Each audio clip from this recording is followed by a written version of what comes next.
आज 36 हिंदी अध्याय 351 अध्याय 350 राजकुमारी 17। एक लहर के साथ उन्होंने जुबानदान क्षेत्र के काले पैंथर की लाश को डोंगहुआंग बेल में इकट्ठा किया और झोंग लिन की अभिव्यक्ति और भी गंभीर हो गई। केवल गुप्त क्षेत्र में प्रवेश करने और जुबानदान क्षेत्र स्तर के एक राक्षस जानवर का सामना करने से यह जुबानलिंग गुप्त क्षेत्र वास्तव में 7 सितारा गुप्त क्षेत्र से अतुलनीय है। 7 सितारा गुप्त क्षेत्र केवल आत्मा सागर क्षेत्र तक के मार्शल कलाकारों को ही समायोजित कर सकता है, लेकिन जुबानलिंग गुप्त क्षेत्र में जुबानदान क्षेत्र के लोग प्रवेश और निकास कर सकते हैं।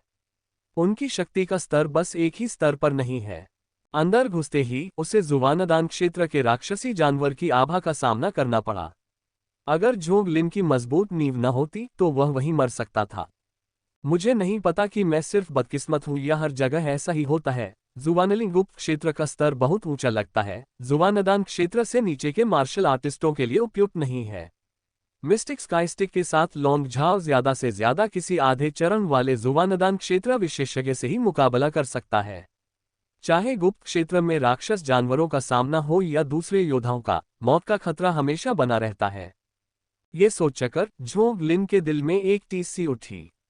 इतने लंबे समय तक इस सुविधाभोगी छोटे भाई लॉन्ग झाओ के साथ बातचीत करने के बाद वह उससे काफी खुश था और स्वाभाविक रूप से नहीं चाहता था कि वह इस गुप्त क्षेत्र में फंस जाए। इसे भाग्य पर छोड़ दो, झोंग लिन ने आह भरी। इस गुप्त क्षेत्र में वह शक्तिहीन था, उसके पास उसे शीघ्र ढूंढने के अलावा कोई विकल्प नहीं था। ये सोचकर झोंग लिन ने अब और संकोच नहीं किया और आगे बढ़ गया। कोहरा बहुत खतरनाक था, कोई नहीं जानता था कि इससे किस प्रकार की भयावह चीजें निकल सकती हैं, इसलिए जितनी जल्दी हो सके वहां से निकल जाना जरूरी था। घने कोहरे में एक नाजुक आकृति तेजी से आगे बढ़ी और एक आकृति तेजी से उसके पीछे भाग रही थी। हे छोटी बच्ची, मेरी हथेली ले लेने के बाद तुम बच नहीं सकती। बस आज्ञाकारी होकर ड्रैगन स्केल फल अपने ऊपर सौंप दो। AI analysis of Yes Bank share price with 98.6% accuracy. Stock analysis आए। पीछे से एक भयावह हंसी निकली। तुम्हारे नाइट स्नैक संप्रदाय ने मुझ पर हमला करने की इतनी हिम्मत की है। क्या तुम्हें डर नहीं है कि अदालत तुम्हारे नाइट स्नैक संप्रदाय की विरासत को मिटा देगी? राजकुमारी यू शू गुस्से से चिल्लाए, उसके बिखरे बाल उसके चेहरे पर फैल गए, उसके माथे पर दर्द से ठंडा पसीना आ गया और उसकी जवानी की पोशाक के पीछे एक काली हथेली का निशान रह गया। उसकी किस्मत बहुत अच्छी या बहुत बुरी मानी जा सकती है। गुप्त क्षेत्र में प्रवेश करते ही वह तुरंत एक आत्मा फल के सामने गिर गई और उसकी रक्षा करने वाला राक्षस जानवर शिकार करने के लिए बाहर गया हुआ था, न कि उसके क्षेत्र में जिससे वह ड्रैगन स्केल फल तोड़ सकी। वह जानती थी कि ड्रैगन स्केल फल एक अद्वितीय आध्यात्मिक वस्तु है जो शरीर को मजबूत करने में सक्षम है, कुछ ऐसा जिसे ट्रेजर पवेलियन में हजारों स्पिरिट स्टोन भी नहीं खरीद सकते। अत्यंत दुर्भाग्य इस तथ्य से आया कि वह नाइट स्नैक संप्रदाय के डार्क स्नैक एल्डर के साथ गिर गई। डार्क स्नैक एल्डर ने स्वाभाविक रूप से ड्रैगन स्केल फल को भी देखा और तुरंत हमला किया और यू शू की पीठ पर अपना हाथ मारा। कोई और होता तो मर जाता। यू शू आखिरकार एक देश की राजकुमारी थी और उसने आध्यात्मिक कलाकृति स्तर का कवच पहना था जिसने उसे घातक प्रहार से बचाया। हे छोटी बच्ची, अगर यह बाहर होता तो मैं तुमसे 3 गज की दूरी पर रहता, लेकिन इस जुबानलिंग गुप्त क्षेत्र में सब कुछ ताकत पर आधारित है। तो क्या हुआ अगर तुम किसी देश की राजकुमारी हो? अगर तुम मर गई तो मरो। तुम्हारे पास केवल यूनलिंग क्षेत्र की खेती है और तुमने मुझसे एक ताड़ का फल लिया है। जल्दी से ड्रैगन स्केल फल सौंप दो और मैं तुम्हारी नन्ही जान बख्श सकता हूं। डार्क स्नैक एल्डर ने अपना वृद्ध चेहरा दिखाया, उसका भयावह व्यवहार किसी की भी रीढ़ में सिहरन पैदा करने के लिए पर्याप्त था। उसकी गति कुछ डिग्री बढ़ गई और उसकी आंखों में ठंडक और भी तीव्र हो गई। चाहे कुछ भी हो, वह यू शू को जीवित नहीं छोड़ सकता था, अन्यथा पूरा नाइट स्नैक संप्रदाय स्वर्गीय सागर देश के राजा के क्रोध को सहन नहीं कर सकता था। उसके चारों ओर आध्यात्मिक उद्गम उमड़ पड़ा और उसने शून्य में ताली बजाई जिससे यू शू की ओर काले धुएं की एक धार छूट गई। यू शू ने अपनी पीठ पर एक जलती हुई लहर महसूस की और उसकी नाक की नोक पर सल्फर की तीखी गंध महसूस हुई। उसका दिल अचानक चिंता से उछल पड़ा। हालांकि वह असाधारण प्रतिभा की धनी थी और उसे एक विलक्षण प्रतिभा माना जाता था, फिर भी उसने अभी तक अपनी जुबानदान को सघन नहीं किया था, बल्कि यूनलिंग क्षेत्र की पूर्णता तक पहुंची थी, जबकि उसके पीछे नाइट स्नैक संप्रदाय का मुखिया जुबानदान क्षेत्र में था। इसके अलावा वह घायल थी और न ज्यादा नजदीकी न ज्यादा दूर की दूरी बनाए रखने के लिए संघर्ष कर रही थी, जो पहले से ही उसकी सीमा थी। क्या करें? यू शू का दिल ठंडे पसीने से भीग गया। अचानक उसके सामने कोहरा छंट गया और फिर एक आकृति उसमें से बाहर निकली। यू शू को एक पल के लिए खुशी महसूस हुई, लेकिन जब उसने देखा कि नवागंतुक भी उसकी तरह यूनलिंग क्षेत्र में ही है, तो उसके दिल में निराशा छा गई। रास्ते से अलग हटें! यू शू चिल्लाया और दूसरी दिशा में भागने लगा। नाइट स्नैक संप्रदाय के बुजुर्ग ने भी झोंग लिन को अचानक प्रकट होते देखा और उसके मन में हत्या की भावना उमड़ पड़ी। ऐसी चीज देखना जो आपको नहीं देखनी चाहिए, आपके लिए दुर्भाग्य की बात है। अपनी हथेली के बल को पुनः निर्देशित करते हुए काले धुएं ने झोंग लिन के सिर पर प्रहार किया। झोंग लिन अपने सामने खड़े दोनों लोगों को देखकर थोड़ा हैरान हुआ, लेकिन आसन हमले ने उसके दिल को बेचैन कर दिया। उसने मुट्ठी उठाए और घूंसा मारा। घना धुआं तुरंत बिखर गया, फिर भी मुट्ठी ने अपनी शक्ति बनाए रखी, जो रात्रि सर्प संप्रदाय के बुजुर्ग की आंखों में लगातार बढ़ती रही। कोई फायदा नहीं। जल्दबाजी में रात्रि सर्प संप्रदाय के बुजुर्ग ने देखा कि उसके माथे से एक काले पंजे के आकार का हथियार उड़ रहा है, जो काले धुएं के गुबार में छिप गया। गड़गड़ाहट! एक धीमी सी आवाज के साथ नाइट स्नैक संप्रदाय के बुजुर्ग को उसके सिर के ऊपर रखे हथियार सहित झोंग लिन ने गेंद की तरह जमीन में पटक दिया। उफ! काला धुआं छटते ही एक दुबला पतला बूढ़ा आदमी प्रकट हुआ। धूसर चोगा पहने उस बूढ़े को झोंग लिन ने कपड़े की फटी हुई पट्टियों में तोड़ दिया। उसका चेहरा मौत की तरह पीला पड़ गया था और मुंह में ताजा खून थूक रहा था। ये कैसे संभव है? आप तो केवल यूनलिंग क्षेत्र की साधना में हैं, आप मेरी सुरक्षा को कैसे भेद सकते हैं? रात्रि सर्प संप्रदाय के बुजुर्ग ने अविश्वास से भरकर कहा। लाल कमल ताड़! इससे पहले कि वह कुछ समझ पाता, यू शू वापस आ गया और उसने इस अवसर का लाभ उठाकर आतंकित कर दिया। आकाश में लाल प्रकाश की चमक से एक लाल कमल का प्रेत दिखाई दिया, जो रात्रि सर्प संप्रदाय के डार्क स्नैक बुजुर्ग की ओर गिर रहा था। जैसे ही डार्क स्नैक एल्डर की नजर आसमान की ओर गई, उसने तुरंत अपने दिल में स्थिति का आकलन किया। प्रतिद्वंद्वी नहीं, भागो! अप्रत्याशित रूप से प्रकट हुए इस रहस्यमयी और शक्तिशाली व्यक्ति ने उसे खतरे का आभास दिया था, और उसके सतर्क स्वभाव ने उसे तुरंत कार्रवाई करते हुए भागने का निर्णय लेने के लिए प्रेरित किया। चारों ओर काला धुआं गरज रहा था, उसे दूर धकेल रहा था और कुछ पल के झपकने के बाद धुंध में गायब हो गया। झोंग लिन ने पीछा न करने का निर्णय लिया। धुंध बहुत खतरनाक थी, किसी का भी पीछा करना अनुपयुक्त था, विशेषकर तब जब वह घायल नहीं था। मैं यू शू हूं, मेरी जान बचाने के लिए आपका बहुत बहुत धन्यवाद सर। यू शू शून्य से नीचे उतरा और झोंग लिन को सम्मानपूर्वक सिर हिलाया। झोंग लिन ने क्रॉस ड्रेसिंग वाली युवती को ऊपर से नीचे तक देखा और परिचित नाम पहचान लिया। 17वीं राजकुमारी। आवाज, नाम और साथ में क्रॉस ड्रेसिंग भेस। हालांकि झोंग लिन इस 17वीं राजकुमारी से नहीं मिला था, उसने अनुमान लगाया। यूनलिंग क्षेत्र में नाइट स्नैक संप्रदाय के जुबानदान क्षेत्र के बुजुर्ग को मुक्का मारकर हराना, सर, कोई अनजान व्यक्ति नहीं है। क्या मैं आपका सम्माननीय नाम पूछ सकता हूँ? झोंग लिन के प्रति यू शू की जिज्ञासा स्पष्ट थी। बस एक आवारा किसान, आपके ध्यान के योग्य नहीं, झोंग लिन ने शांति से उत्तर दिया। बहुत खूब। यू शू बोलने ही वाली थी कि अचानक उसके चेहरे पर लालिमा छा गई और उसने अपना मुंह खोला और मुंह से ताजा खून उगल दिया। झोंग लिन की आंखें दिव्य प्रकाश से चमक उठी जब उन्होंने कहा, ऐसा लगता है कि महाराज गंभीर रूप से घायल हैं, आपको पहले खुद को ठीक करना चाहिए।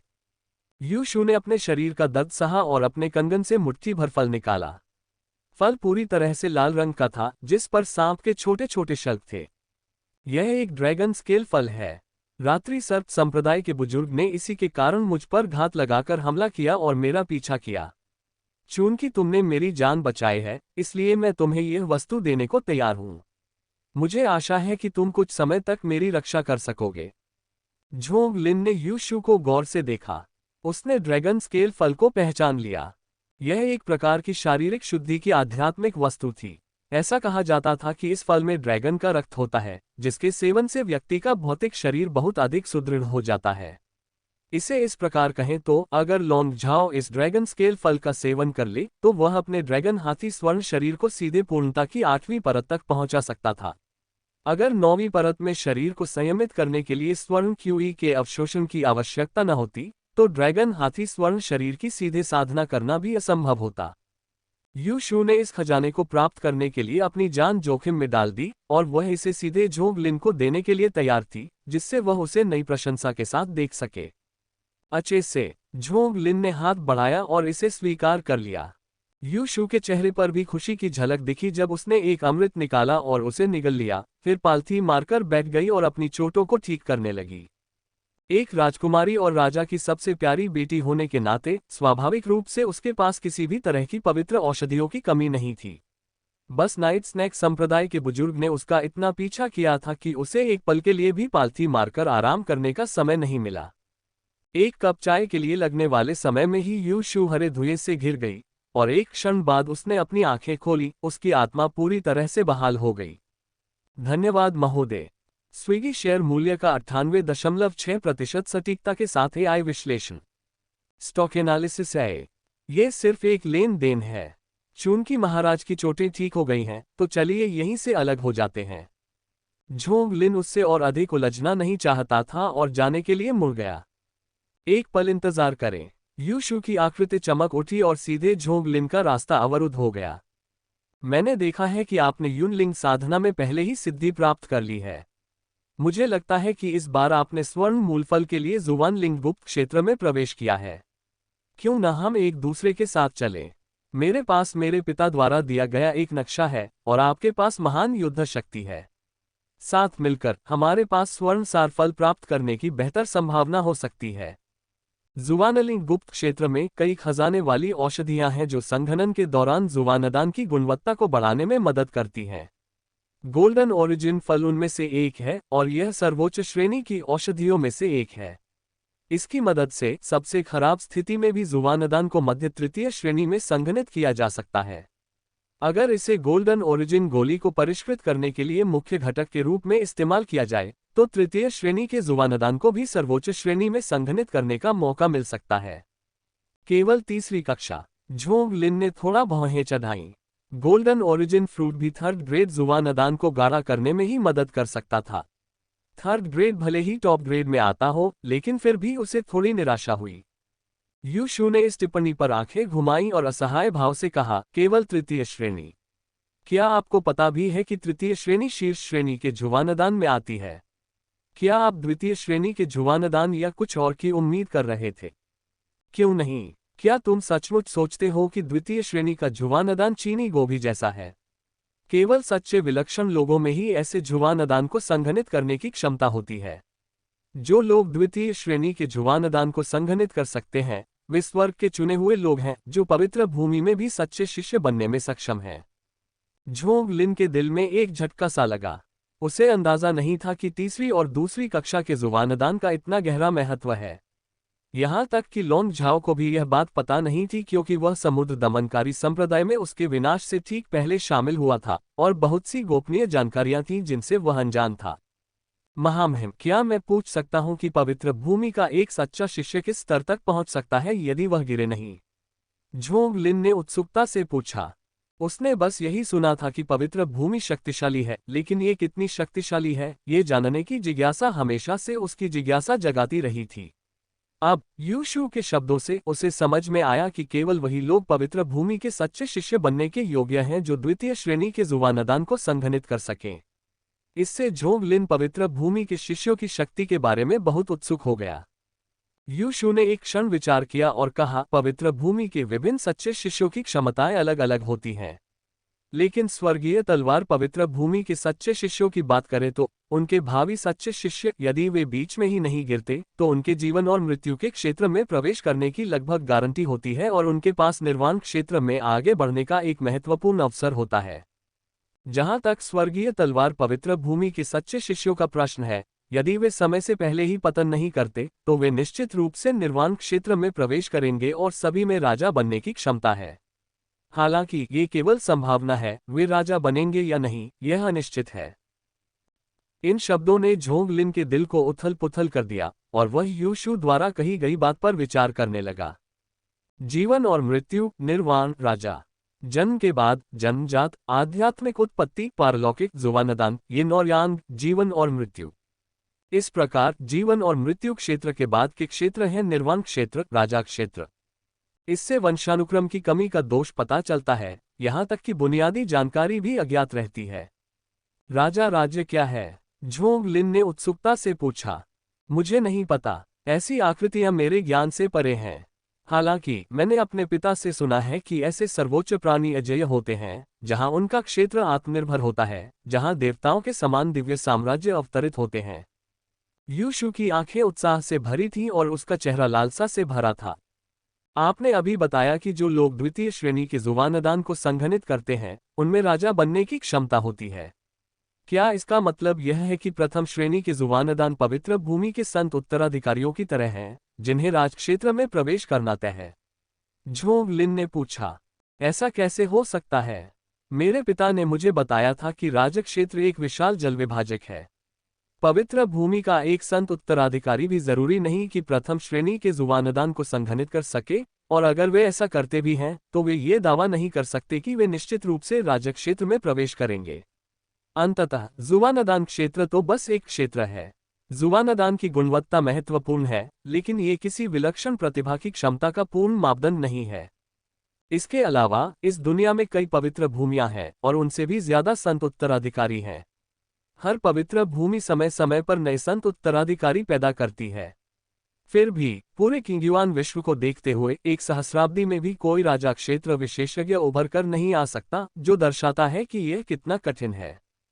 सच तो यह है कि एक संत उत्तराधिकारी और एक सच्चे शिष्य के बीच का अंतर यही है कि उन्होंने उसी पीढ़ी के सच्चे शिष्यों को, जो पवित्र भूमि की प्रतिष्ठा का प्रतिनिधित्व करते हैं, पराजित किया है। ऐसा नहीं है कि संत उत्तराधिकारी सच्चे शिष्यों से बहुत ज्यादा शक्तिशाली होते हैं, उनके बीच का अंतर इतना बड़ा नहीं है। बेशक विशेष समय के दौरान ऐसे उदाहरण होते हैं जहां एक संत उत्तराधिकारी इतना विलक्षण होता है कि उसी पीढ़ी के सच्चे शिष्य किसी भी तरह से उसकी तुलना नहीं कर सकते। वे वास्तव में विलक्षण संत उत्तराधिकारी, यदि वे नहीं गिरते हैं, तो भविष्य में राजा क्षेत्र में कदम रखने का एक बड़ा मौका है, और वे हैं जिन्हें प्रमुख पवित्र भूमि विकसित करने का प्रयास करती हैं।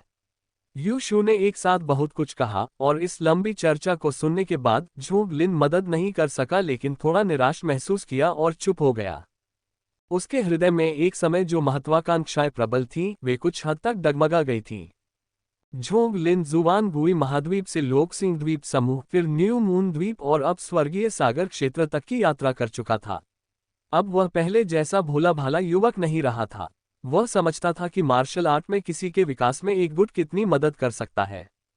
यदि वह अपने गुरु से नहीं मिला होता और तलवार कड़ाही संप्रदाय में शामिल नहीं हुआ होता, तो जन्मोत्तर क्षेत्र में रक्त जमावट और क्यूई संवर्धन की साधना तकनीकें ही उसकी प्रगति में बाधा डालने के लिए पर्याप्त होती। साधना के लिए उपयोग किए जाने वाले सभी अमृतों की तो बात ही छोड़ दीजिए। पवित्र भूमि द्वारा पोषित संत उत्तराधिकारी भी प्रथम श्रेणी के जुबानदान को संघनित नहीं कर पाएंगे। सच कहें तो वह एक भटका हुआ साधक था जिसके पास साधना तकनीक, संसाधन और मार्गदर्शन का अभाव था। अगर किसी प्रथम श्रेणी के जुबानदान को संघनित करने की बात दूसरों को बताई जाए, तो पता नहीं उसे किस तरह का उपहास सहना पड़ेगा। जिनसेन गुड़िया, मेरे पास सिस्टम पैनल है जिसमें अनगिनत स्किल पॉइंट्स हैं जो किसी भी स्किल को तुरंत पूर्ण स्तर तक बढ़ा सकते हैं। इस दुनिया की भाषा में इसका मतलब है कि मेरी समझ असाधारण है। मैं यह मानने को तैयार नहीं कि अगर मैं भी शीर्ष पर नहीं पहुंच सकता, तो और कौन पहुंच सकता है। झोंग लिन अक्सर सोचने के लिए बस एक पल लेता था, जल्दी से अपना धैर्य वापस पा लेता था। उसकी आंखें बहुत चमकदार होती थीं, जैसे आकाश में तारे। प्रशिक्षक ने एक बार कहा था, स्वर्ग के खिलाफ लड़ने से अनंत आनंद मिलता है, पृथ्वी के खिलाफ लड़ने से अनंत आनंद मिलता है, लोगों के खिलाफ लड़ने से अनंत आनंद मिलता है। मैंने सबसे मजबूत धोखा में महारत हासिल कर ली है, इसलिए मैं अभी भी स्वर्ग के बारे में शिकायत कैसे कर सकता हूँ। आमतौर पर यूशु भी इस समय बेचैन हो जाती थी। उसे पछतावा होता था कि उसने अभी बहुत कुछ कह दिया। उस जमाने में ऐसी जानकारी सुनकर उसका दांव हृदय लगभग टूट जाता था, और वह सोचती थी कि जब हालात ऐसे हो गए हैं तो साधना करने का क्या मतलब है। उसे शांत होने में लगभग आधा साल लग गया। ज्यादा मत सोचो, एक ढीले साधक के रूप में इस मुकाम तक पहुंच पाना ही काफी है। पवित्र भूमि के उन राक्षसों से अपनी तुलना करने की कोई जरूरत नहीं है, यूशु ने सावधानी से दिलासा दिया। झोंग लिन अचानक यूशु की ओर देखने लगा और मुस्कुराया। मैं सहमत हूँ।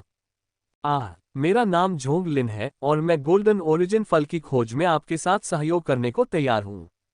वास्तव में यू शू को उम्मीद नहीं थी कि खुशी इतनी अचानक आएगी। उसका चेहरा खुशी से चमक उठा। वाह, तुम्हारी युद्ध शक्ति बहुत मजबूत है और मेरे पास नक्शा भी है।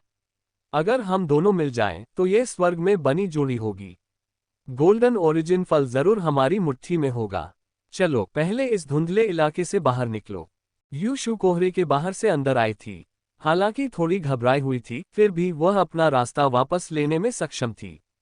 दोनों ने बिना समय गंवाए तेजी से आगे बढ़े और अंततः 1 घंटे बाद घने कोहरे से बाहर निकले। अचानक झोंग लिन रुक गया। क्या हुआ? क्या तुम्हें कुछ पता चला? झोंग लिन के पीछे खड़ी यूशू ने उसकी प्रतिक्रिया को भांपते हुए तुरंत पूछा, साथ ही खुद को भी तैयार कर रही थी। यहाँ खून की गंध आ रही है, सावधान रहें। दोनों चलते रहे और जल्द ही उन्हें एक विशाल चट्टान के सामने एक लाश मिली। शरीर मजबूत था और नीले रंग के शल्कों वाले ब्रोकेड के लबादे में लिपटा हुआ था, अब खून से लथपथ। छाती फट गई थी, जिससे मुट्ठी भर छेद हो गया था और अंदर का दिल चकनाचूर हो गया था। उसका चेहरा आसमान की ओर था, आंखें खुली हुई थीं, संभवतः मरने से पहले उसने कुछ अविश्वसनीय रूप से चौंकाने वाली घटना देखी थी। एक घातक प्रहार जिसमें जवाबी कार्रवाई का कोई मौका नहीं छोड़ा गया। कितनी तेज मुक्का तकनीक है, झोंग लिन ने गंभीर भाव से कहा। मैंने उसे पहले भी देखा है। एक बार उसने ट्रेजर पवेलियन में आध्यात्मिक औषधि के एक टुकड़े के लिए मुझसे प्रतिस्पर्धा की थी। मैंने कभी नहीं सोचा था कि वह यहां मरेगा। जीवन सचमुच अनिश्चित है। लाश की पहचान पहचानते हुए यू शू भी भावुक हो गया। एक क्षण सोचने के बाद यू शू ने अपने दाहिने हाथ से हवा में प्रहार किया, जिससे जमीन में एक गड्ढा बन गया और लाश को उसमें धकेल दिया। हालांकि मुझे तुम्हारा नाम नहीं पता, हम कम से कम एक बार तो मिले ही हैं। तुम जंगल में खुले में न पड़े रहो, इसलिए मैं तुम्हें यहीं दफना दूंगा। उम्मीद है कि अगले जन्म में तुम एक साधारण इंसान बनोगे। झोंग लिन के चेहरे पर कोई भाव नहीं था। उसने हाथ हिलाया और तुरंत आगे बढ़ गया।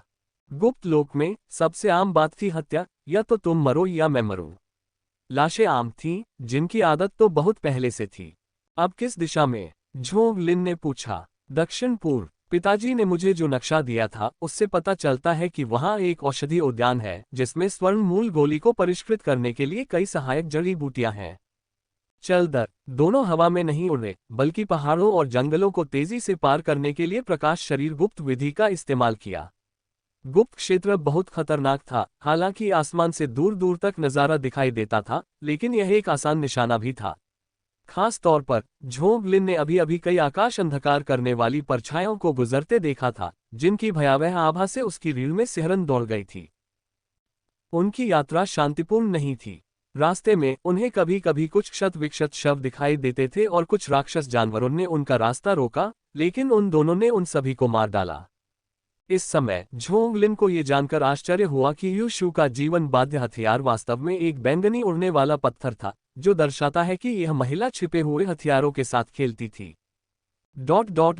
विशाल पर्वतों के बीच झोंग लिन और उसके साथी जो कुछ उनके सामने था उसे देखकर आश्चर्यचकित थे।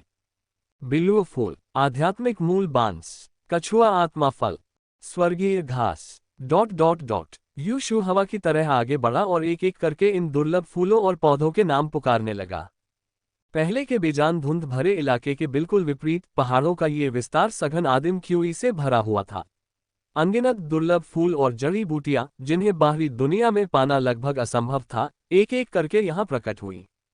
ऐसा प्रतीत होता है कि ये दुर्लभ फूल और पौधे यहाँ अनगिनत समय से उग रहे हैं। प्रत्येक में गहन परिपक्वता है तथा उनका आध्यात्मिक आकर्षण अद्भुत रूप से उल्लेखनीय है।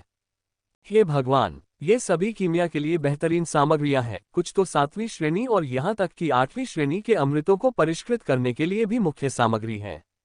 मुझे विश्वास नहीं हो रहा कि ये यहाँ बड़े बड़े टुकड़ों में बिना छुए पड़े हैं।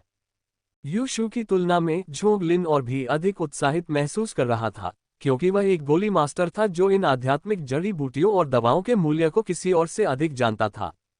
उसने अपनी कलाई पर स्टोरेज ब्रेसलेट पर नजर डाली, फिर डोंगहुआंग बेल के आंतरिक स्थान को महसूस किया। उन्हें खोदो, उन सबको खोदो। झोंग लिन ने अपने होंठ चाटे और लगभग अदृश्य रूप से लार का एक घूंट निगल लिया। स्विश! उनकी आवाजों से चौंक कर एक छोटी सी गुड़िया, जो बिल्कुल साफ सुथरी और उत्कृष्ट नक्काशी से बनी थी, अचानक जड़ी बूटियों वाले क्षेत्र से बाहर निकली, जिसके सिर पर कुछ बेल के पत्ते थे, और वह बिना कुछ कहे भाग गई। आप कहाँ जा रहे हैं? यू शू की आंखें चमक उठीं। एक नाजुक चीख के साथ वह तुरंत सुनहरी रोशनी की एक किरण में बदल गई और उड़ गई। आह! छोटी गुड़िया डर के मारे चीखने लगी। ऐसा लग रहा था जैसे वह लड़खड़ा रही हो, और जैसे ही उसे पकड़ा जाने वाला था, वह अचानक जमीन में धंस गई और गायब हो गई। झोंग लिन, इसे भागने मत देना। यह एक बैंगनी आत्मा राजा जिनसेंग बेबी है। जब छोटी गुड़िया प्रकट हुई तो झोंग लिन को संदेह हुआ, और यू शू की चीख सुनकर उसका मन अशांत हो गया। एक संवेदनशील मानव आकार की आध्यात्मिक जड़ी बूटी। क्या ऐसी कोई चीज सचमुच दुनिया में मौजूद है? स्वर्ग और पृथ्वी के आध्यात्मिक इंजन द्वारा पशु राक्षस बन सकते हैं। आध्यात्मिक इंजन द्वारा पौधे आत्मा बन सकते हैं, और कुछ जड़ी बूटियों को मानव रूप धारण करने का सौभाग्य प्राप्त होता है। हालांकि मानव आकार की आध्यात्मिक औषधि अत्यंत दुर्लभ है। एक ही स्थान पर, एक ही वातावरण में, एक ही प्रजाति के बीच 10,000 पौधों में से एक भी नहीं हो सकता है। इसलिए इन मानव आकार के स्वर्गीय पदार्थों और सांसारिक खजानों को आमतौर पर राजा की उपाधि दी जाती है, जैसे millennial purple spirit king, millennial बिलुओ किंग, जो स्वर्गीय पदार्थों और सांसारिक खजानों में इसके शीर्ष स्थान को दर्शाता है। इस प्रकार की विकसित आध्यात्मिक औषधि वास्तव में परम खजाना है। इसका औषधीय प्रभाव इसी प्रकार की अन्य औषधियों की तुलना में दसियों या सैकड़ों गुना अधिक हो सकता है। इसके अलावा ऐसी वस्तु का आध्यात्मिक तंत्र और ताओले को प्रकट करना और भी दुर्लभ है, जो इसके आसपास की जड़ी बूटियों के त्वरित विकास और बढ़ी हुई शक्ति को बढ़ावा देता है। ये सोचकर झोंग लिन ने देर न की। उसने अपनी उंगली माथे पर थपथपाई और डोंगहुआंग बेलात्मा महल से बाहर उड़ गई। झनकार, एक स्पष्ट ध्वनि गूंज उठी। प्रकाश की किरणें नीचे उतरती हुई, जमीन से जुड़ती हुई, नीचे की धरती को तुरंत लोहे के समान कठोर बना देती हैं। बैंगनी आत्मा राजा जिनसेंग बेबी मिट्टी में बिल खोदते हुए अचानक वहीं फंस गया, और अधिक गहराई में जाने या ऊपर की ओर पीछे हटने में असमर्थ हो गया, और लगातार चिल्ला रहा था, हे पकड़ लिया तुम्हें। यू शू ने छोटी गुड़िया के सिर पर लगे कुछ बेल के पत्तों को पकड़कर उसे जमीन से ऐसे खींचा जैसे कोई हरा प्याज खींच रही हो। उसके मोटे ताजे पैर चाहे कितनी भी जोर से लात मारे, वह आजाद नहीं हो पा रही थी, बस लगातार चीख रही थी। मात्र एक साधारण 7वीं कक्षा का कीमियागर। झोंग लिन ने यू शू द्वारा पकड़े गए बैंगनी आत्मा राजा जिनसेंग शिशु को ध्यान से देखा। इसे जिनसेंग शिशु कहा जाता था, लेकिन यह एक छोटे बूढ़े आदमी जैसा दिखता था। इसका पूरा शरीर झुर्रियों वाला था। हालांकि इसके नाजुक चेहरे ने थोड़ा आकर्षण जोड़ा। यह एक हाथ से ज्यादा लंबा नहीं था, और इसमें किसी भी प्रकार का आध्यात्मिक ज्ञान नहीं था। केवल संघर्ष कर रहा था और अंतहीन रूप से रो रहा था, जो कि मानव सदृश जिनसेंग शिशु के बिल्कुल विपरीत था, जिसकी झोंग लिन ने कल्पना की थी। उत्साहित होकर यू शू ने अपने स्टोरेज ब्रेसलेट से एक पर्पल जेड बॉक्स निकाला और तुरंत purple spirit king ginseng baby को उसके अंदर लॉक कर दिया। अजीब बात यह है कि जैसे ही यह बैंगनी जेड बॉक्स में प्रवेश किया, बैंगनी आत्मा राजा जिनसेंग बेबी तुरंत गहरी नींद में सो गया। हे, मुझे इतनी बढ़िया चीज मिलने की उम्मीद नहीं थी।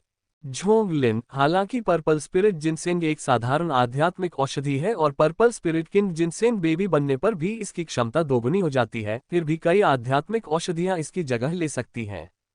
लेकिन ये चीज अपना आध्यात्मिक आकर्षण पैदा कर सकती है, जिससे आसपास की जड़ी बूटियों की वृद्धि प्रभावित होती है। एक ढीले साधक के रूप में यह आपके लिए ज्यादा उपयोगी नहीं है, लेकिन हमारे स्वर्गीय सागर देश के लिए यह एक खजाना है।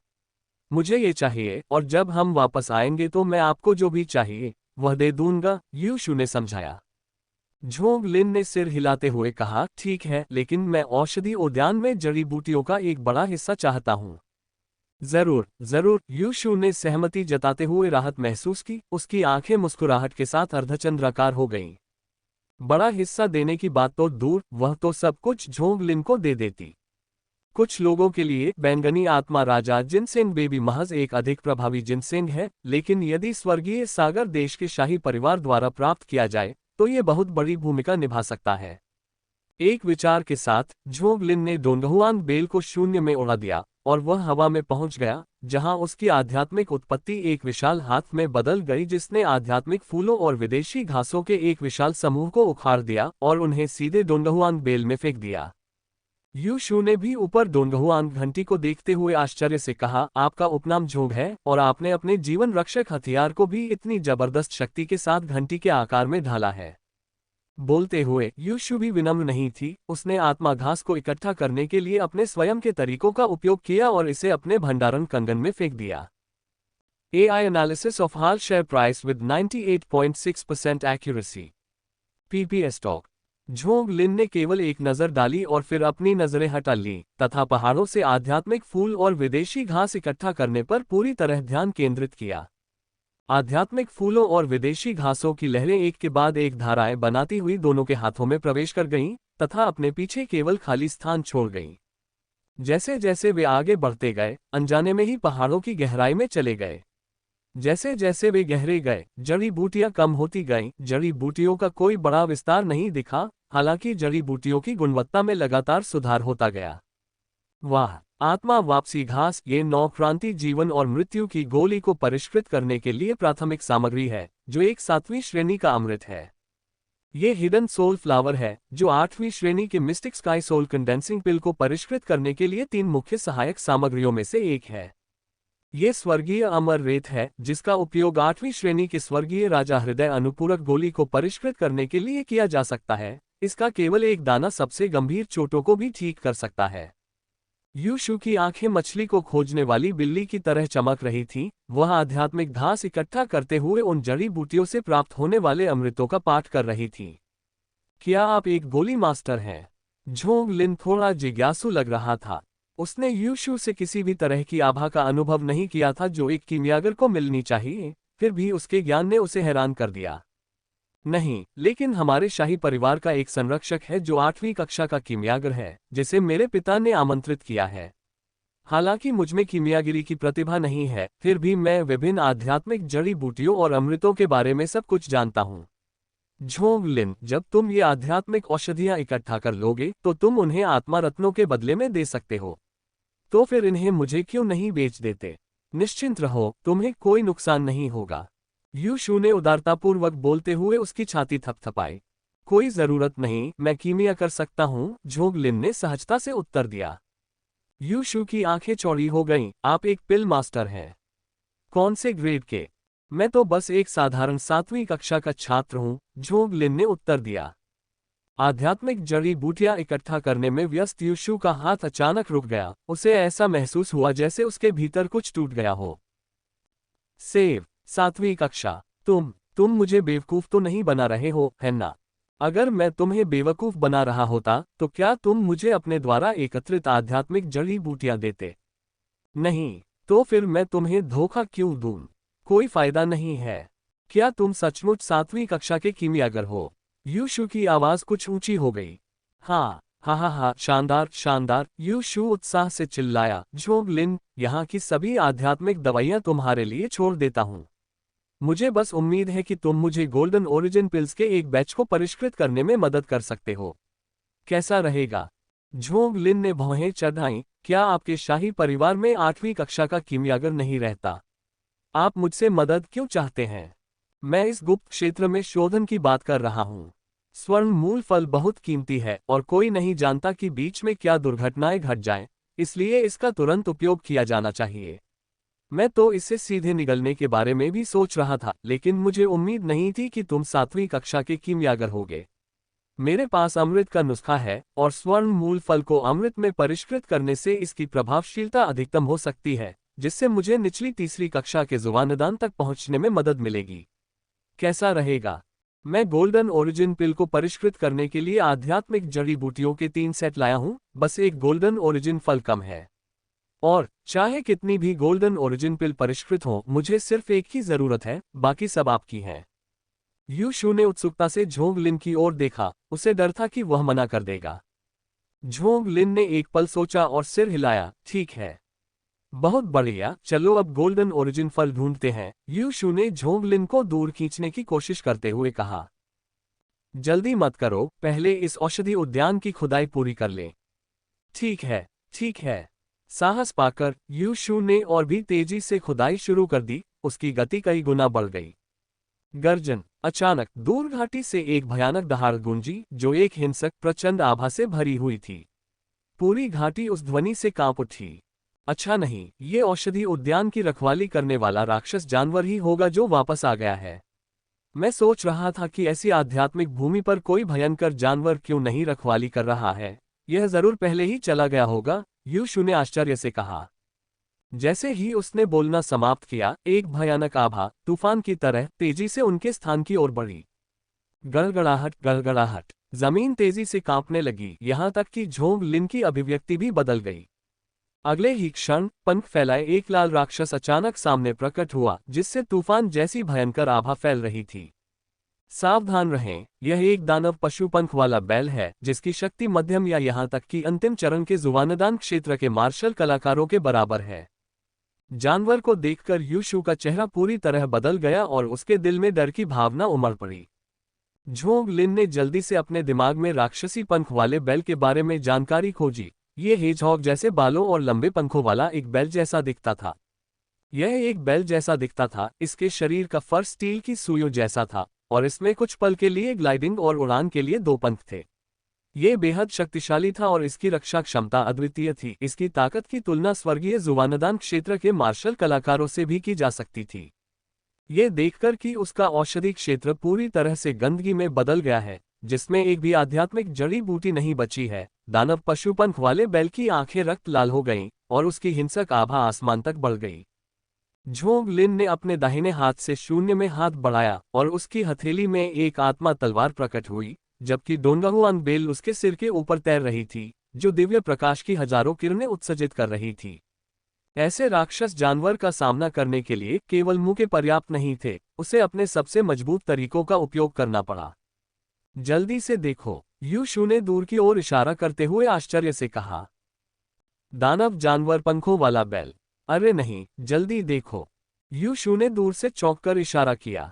झोंग लिन ने उसके हाथ की दिशा का अनुसरण किया तो क्षितिज पर 5 और राक्षसी पंख वाले बैल दिखाई दिए, जिनके विशाल शरीर आकाश में लटके हुए थे और उनके नुकीले पंख पूरी तरह फैले हुए थे। जाना, झोंग लिन ने जरा भी संकोच नहीं किया। उसने सीधे स्पिरिट स्वॉर्ड को स्टोरेज ब्रेसलेट में रख दिया, आगे बढ़ा और फ्लावर वॉक का इस्तेमाल किया। स्वर्ग और पृथ्वी स्वॉर्ड एस्केप के साथ तलवार की रोशनी में बदल गया और तेजी से दूर भाग गया। एक दानव पशु पंख वाले बैल का सामना करने पर अभी भी पलटवार का मौका मिल सकता था, लेकिन 6 का सामना करने पर यह वापस लड़ने के बारे में नहीं था, बल्कि अपने जीवन के साथ भागने की कोशिश करने के बारे में था। मेरा इंतजार करना। यूशु झोंग लिन के पीछे पीछे चल रही थी, उसके पैर ऐसे हिल रहे थे जैसे बादलों पर चल रहे हों। वह एक अद्भुत शान के साथ आगे बढ़ रही थी और उसकी गति से मेल खा रही थी। उसकी गति बिल्कुल भी धीमी नहीं हो रही थी। गर्जन, सबसे पहले आने वाला दानव पशु पंख वाला बैल आकाश की ओर दहाड़ा, फिर अपने पंख फैलाए, एक क्रूर जंगली आभा बिखेरते हुए और एक तेज आवाज के साथ शून्य में जा गिरा। लगभग उसी समय अन्य 5 दानव पशु पंख वाले बैलों ने अपने क्षेत्र में विनाश देखा और तेज गति से गोता लगाते हुए दहाड़ने लगे। एक भयानक अवर्णनीय भय ने झोंग लिन के दिल को जकड़ लिया, जिससे उसकी सांस रुक गई। 6 दानव पशु पंख वाले बैल, जिनमें से प्रत्येक की तुलना जुआनदान क्षेत्र के मध्य चरण के एक मार्शल कलाकार से की जा सकती है, एक साथ शिकार करते समय आसानी से उन दोनों को टुकड़ों में फाड़ सकते हैं। यहाँ इतने सारे राक्षस पशु पंख वाले बैल कैसे हो सकते हैं? मुझे भी नहीं पता। मेरे पिता ने जो नक्शा मुझे दिया था उसमें इसका जिक्र नहीं था।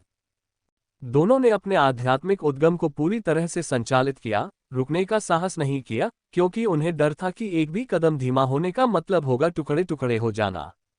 चकमा, झोंग लिन ने अचानक यूशु को लात मारी, जिससे वह एक तरफ गिर गई और प्रतिक्षेप के बल का उपयोग करके उसे दसियों मीटर दूर तक खिसका दिया। बैंग बैंग बैंग, लगभग तुरंत ही दर्जनों अविनाशी क्विल्स ऊपर से बरस पड़े, जिससे जिस स्थान पर वे खड़े थे वह भूमि एक मधुकोश जैसे जाल में बदल गई। उसने हाथ बढ़ाकर एक पवन आत्मा की गोली ली और उसे निगल लिया, फिर एक और गोली यूशु की ओर फेंक दी। अमृत मुंह में पिघल गया और तुरंत ही वह पंख के समान हल्का महसूस करने लगा तथा उसकी गति कई गुना बढ़ गई। यूशु भी अपने हाथ में अमृत देखकर खुश हुई, उसे साफ पता चल गया कि वह क्या है। बिना किसी हिचकिचाहट के उसने उसे एक ही घूंट में निगल लिया और तेजी से भागने लगी। गर्जन, झोंग लिन और यूशु को अचानक तेजी से आगे बढ़ते देख दानव पशु पंख वाले बैल ने गुस्से में दहाड़ लगाई, उसके पंख फड़फड़ाने लगे और वह बिजली में परिवर्तित हो गया और उनका पीछा करने लगा। Boom boom boom. पहाड़, विशाल वृक्ष तथा विदेशी फूलों और जड़ी बूटियों के खेत, सभी को लगातार पीछा करने वाले राक्षसी पशु पंख वाले बैलों ने नष्ट कर दिया। कोई आश्चर्य नहीं कि ये जानवर जुबानदान राज्य को टक्कर दे सकते थे। उनकी भयानक शक्ति अजेय थी, कोई भी उनका रास्ता नहीं रोक सकता था। और तो और जानवरों का ये समूह आग भी उगल सकता था। झोंग लिन ने देखा कि एक जानवर की लौ से एक पहाड़ का सिर झुलस रहा था और वह हवा में ऐसे गायब हो गया मानो उसका कभी अस्तित्व ही न हो। झोंग लिन, पवन आत्मा की गोली का प्रभाव कम हो रहा है, क्या आपके पास और भी है? यू शू ने अपने पीछे भयानक उपस्थिति को महसूस करते हुए तत्काल चिल्लाया। अब और नहीं। क्या आपको आसपास कोई खतरनाक जगह पता है जहां से हम बचकर निकल सके? झोंग लिन का चेहरा भी गंभीर लग रहा था, उसकी नसें तनावग्रस्त थीं। उसे न सिर्फ तेज रफ्तार से भागने की जरूरत थी, बल्कि उसे दानव जानवर पंख वाले सांडों के कांटों और आग की भी चिंता थी। जरा सी भी चूक एक अपूरणीय आपदा का कारण बन सकती थी। यू शू को ये शब्द याद आ गए और उसने अचानक दिशा बदल ली। मेरे पीछे आओ। कुछ ही देर में आगे काली धुंध का एक ढका हुआ क्षेत्र दिखाई दिया, जिसके चारों ओर एक लंबा मृत्यु क्षेत्र था, जिसमें न तो कोई पौधे थे और न ही कीड़े। धूसर धुंध से ढका हुआ क्षेत्र अंधकार में और भयावह रूप से शांत था, जिसमें मृत्यु का प्रबल आभामंडल व्याप्त था। 6 राक्षस पशु पंख वाले बैल भी आ गए, और उन्हें रोकने के लिए पहाड़ों के बिना उन्होंने अपनी पूरी गति का प्रदर्शन किया। ऐसा प्रतीत हुआ जैसे वे उनके ठीक सामने आ गए हों। अपनी सांस रोक लें, अपने आध्यात्मिक स्रोत का उपयोग न करें, जल्दी से अंदर आ जाएं। यू शू ने निर्देश दिया और सीधे काली धुंध में कूद पड़ा। झोंग लिन को किसी और चीज की परवाह नहीं थी। 6 राक्षस पशु पंख वाले बैल पहले से ही करीब आ रहे थे, और अपने दांतों को पीसते हुए वह धुंध से ढके क्षेत्र में कूद गया। एक गंदा, धुंधला, सड़ता हुआ अंधेरा उन्हें असहनीय दुर्गंध से घेर रहा था। गर्जन। झोंग लिन और यू शू को काली धुंध में भागते देख दानव पशु पंख वाले बैल धुंध से कई मीटर दूर रुक गए, एक बड़ा चाप बनाते हुए, हवा में मंडराते हुए, अंदर के जोड़े को गुस्से और अनिच्छा से देखते रहे। शशिश। उनमें से एक ने अचानक अपने पंख फैला दिए और बारिश की तरह पंख छोड़ने लगा। झोंग लिन का आकार टिमटिमाया, तुरंत चकमा दिया और केवल घने प्रभाव सुना, क्योंकि क्विज नीचे छिद्रित काले दलदल में गिर गए। अविनाशी पंखों से तेजी से सिजलिंग ध्वनि निकलने लगी और पलक झपकते ही वे नीले धुएं में बदल गए और गायब हो गए। झोंग लिन चौंका। जहरीला। न सिर्फ जहरीला, बल्कि बेहद संक्षारक जहर भी। झोंग लिन ने तब गौर किया कि एक समय पर उसके कपड़े ऐसे सड़ गए थे मानो सदियों से सड़ रहे हों और छूने पर टूट फूट रहे थे। छप छप। एक काला, भैंस से भी बड़ा प्राणी अचानक नीचे काले दलदल से निकला और झोंग लिन से गिरे फटे कपड़ों को झपट लिया। एक पत्थर से हजारों लहरें उठती थीं। पहले शांत पड़ा दलदल अचानक उबल पड़ता था, क्योंकि अनगिनत काली आकृतियां उनकी ओर बढ़ती थीं।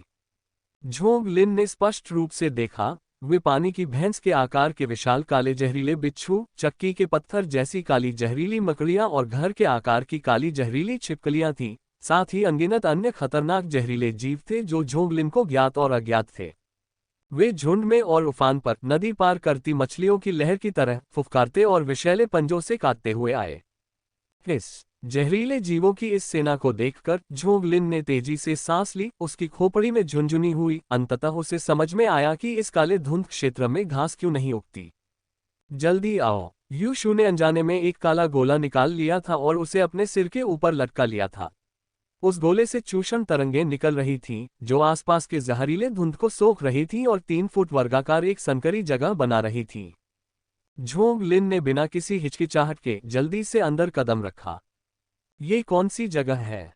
यहाँ इतने जहरीले कीड़े क्यों हैं? इतनी जहरीली गैस की दानव पंख वाले बैल भी पास जाने की हिम्मत नहीं करते।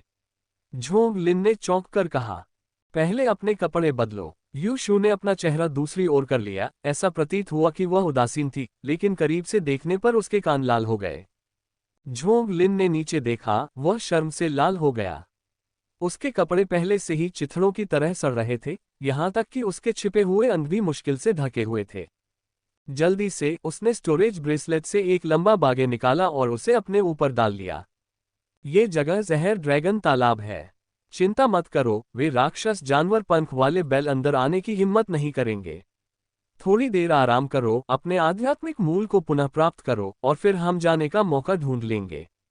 मगरमच्छ। पूरे रास्ते दानव जानवर पंख वाले बैल द्वारा पीछा किए जाने के कारण झोंगलिन ने बार बार फूलों की चाल का इस्तेमाल किया और अपने दानतीयन में आध्यात्मिक मूल की एक बड़ी मात्रा को निगल लिया।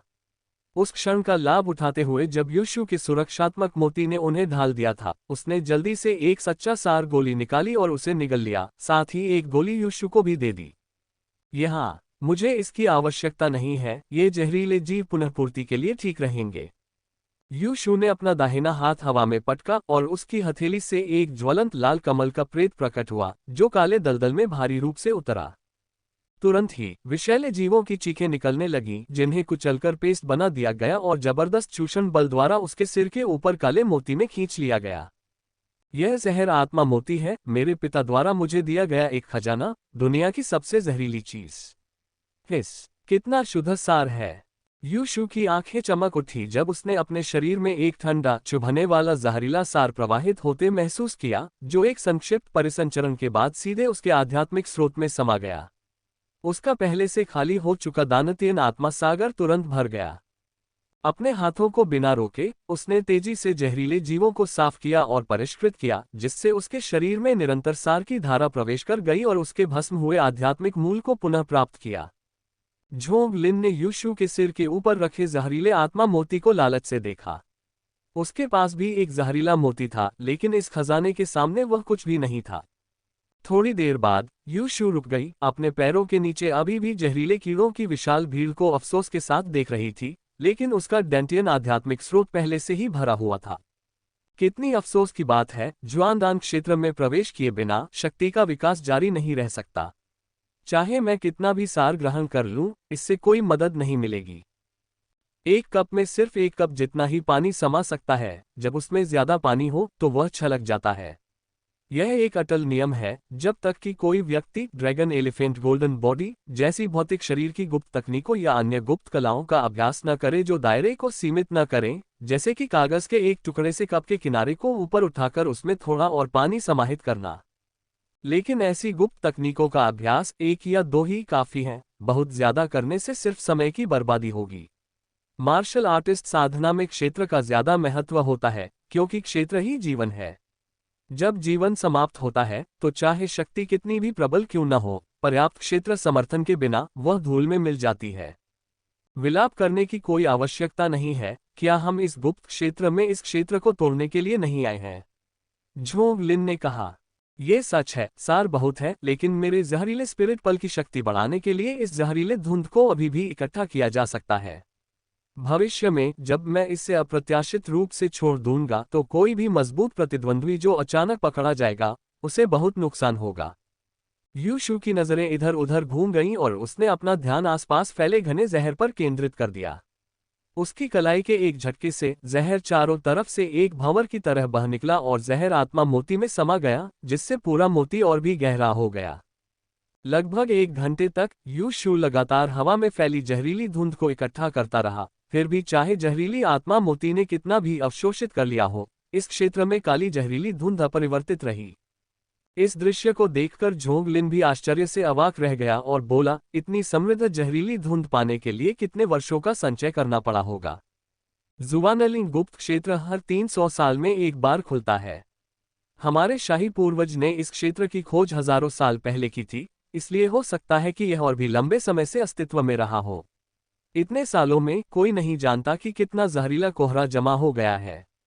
गर्जन, आग, अचानक काली धुंध की गहराई से धरती को हिला देने वाली धमाकों के साथ एक हिंसक क्रूर ध्वनि आई, साथ ही ध्वनि की दिशा से एक अराजक वायु प्रवाह उनकी ओर बहने लगा। दोनों के दिल हिल गए, एक दूसरे को देखने लगे और एक दूसरे की आंखों में भारीपन देखने लगे। इतनी तेज आभा राक्षसी पंख वाले बैल से भी ज्यादा तेज। क्या हमें जाकर देखना चाहिए? यीशु ने उत्सुकता से सुझाव दिया।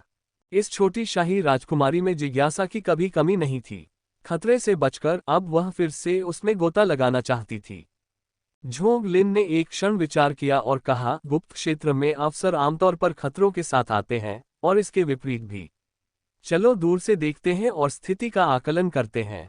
हाँ, मैं आपकी बात सुन रहा हूँ। यीशु ने भारी स्वर में सिर हिलाया, उसकी आंखों में उत्साह की एक चमक दौड़ गई। उनके शरीर तुरंत ही ध्वनि की दिशा में चले गए तथा दोनों ने अपनी उपस्थिति छिपाने के लिए विभिन्न तरीके अपनाए। वे ध्वनि स्रोत के जितना करीब पहुंचे, हवा की लहरें उतनी ही अधिक आश्चर्यजनक होती गईं, जहरीले धुएं और आग की लहरें नदियों और समुद्रों की तरह ऊपर उठ रही थीं।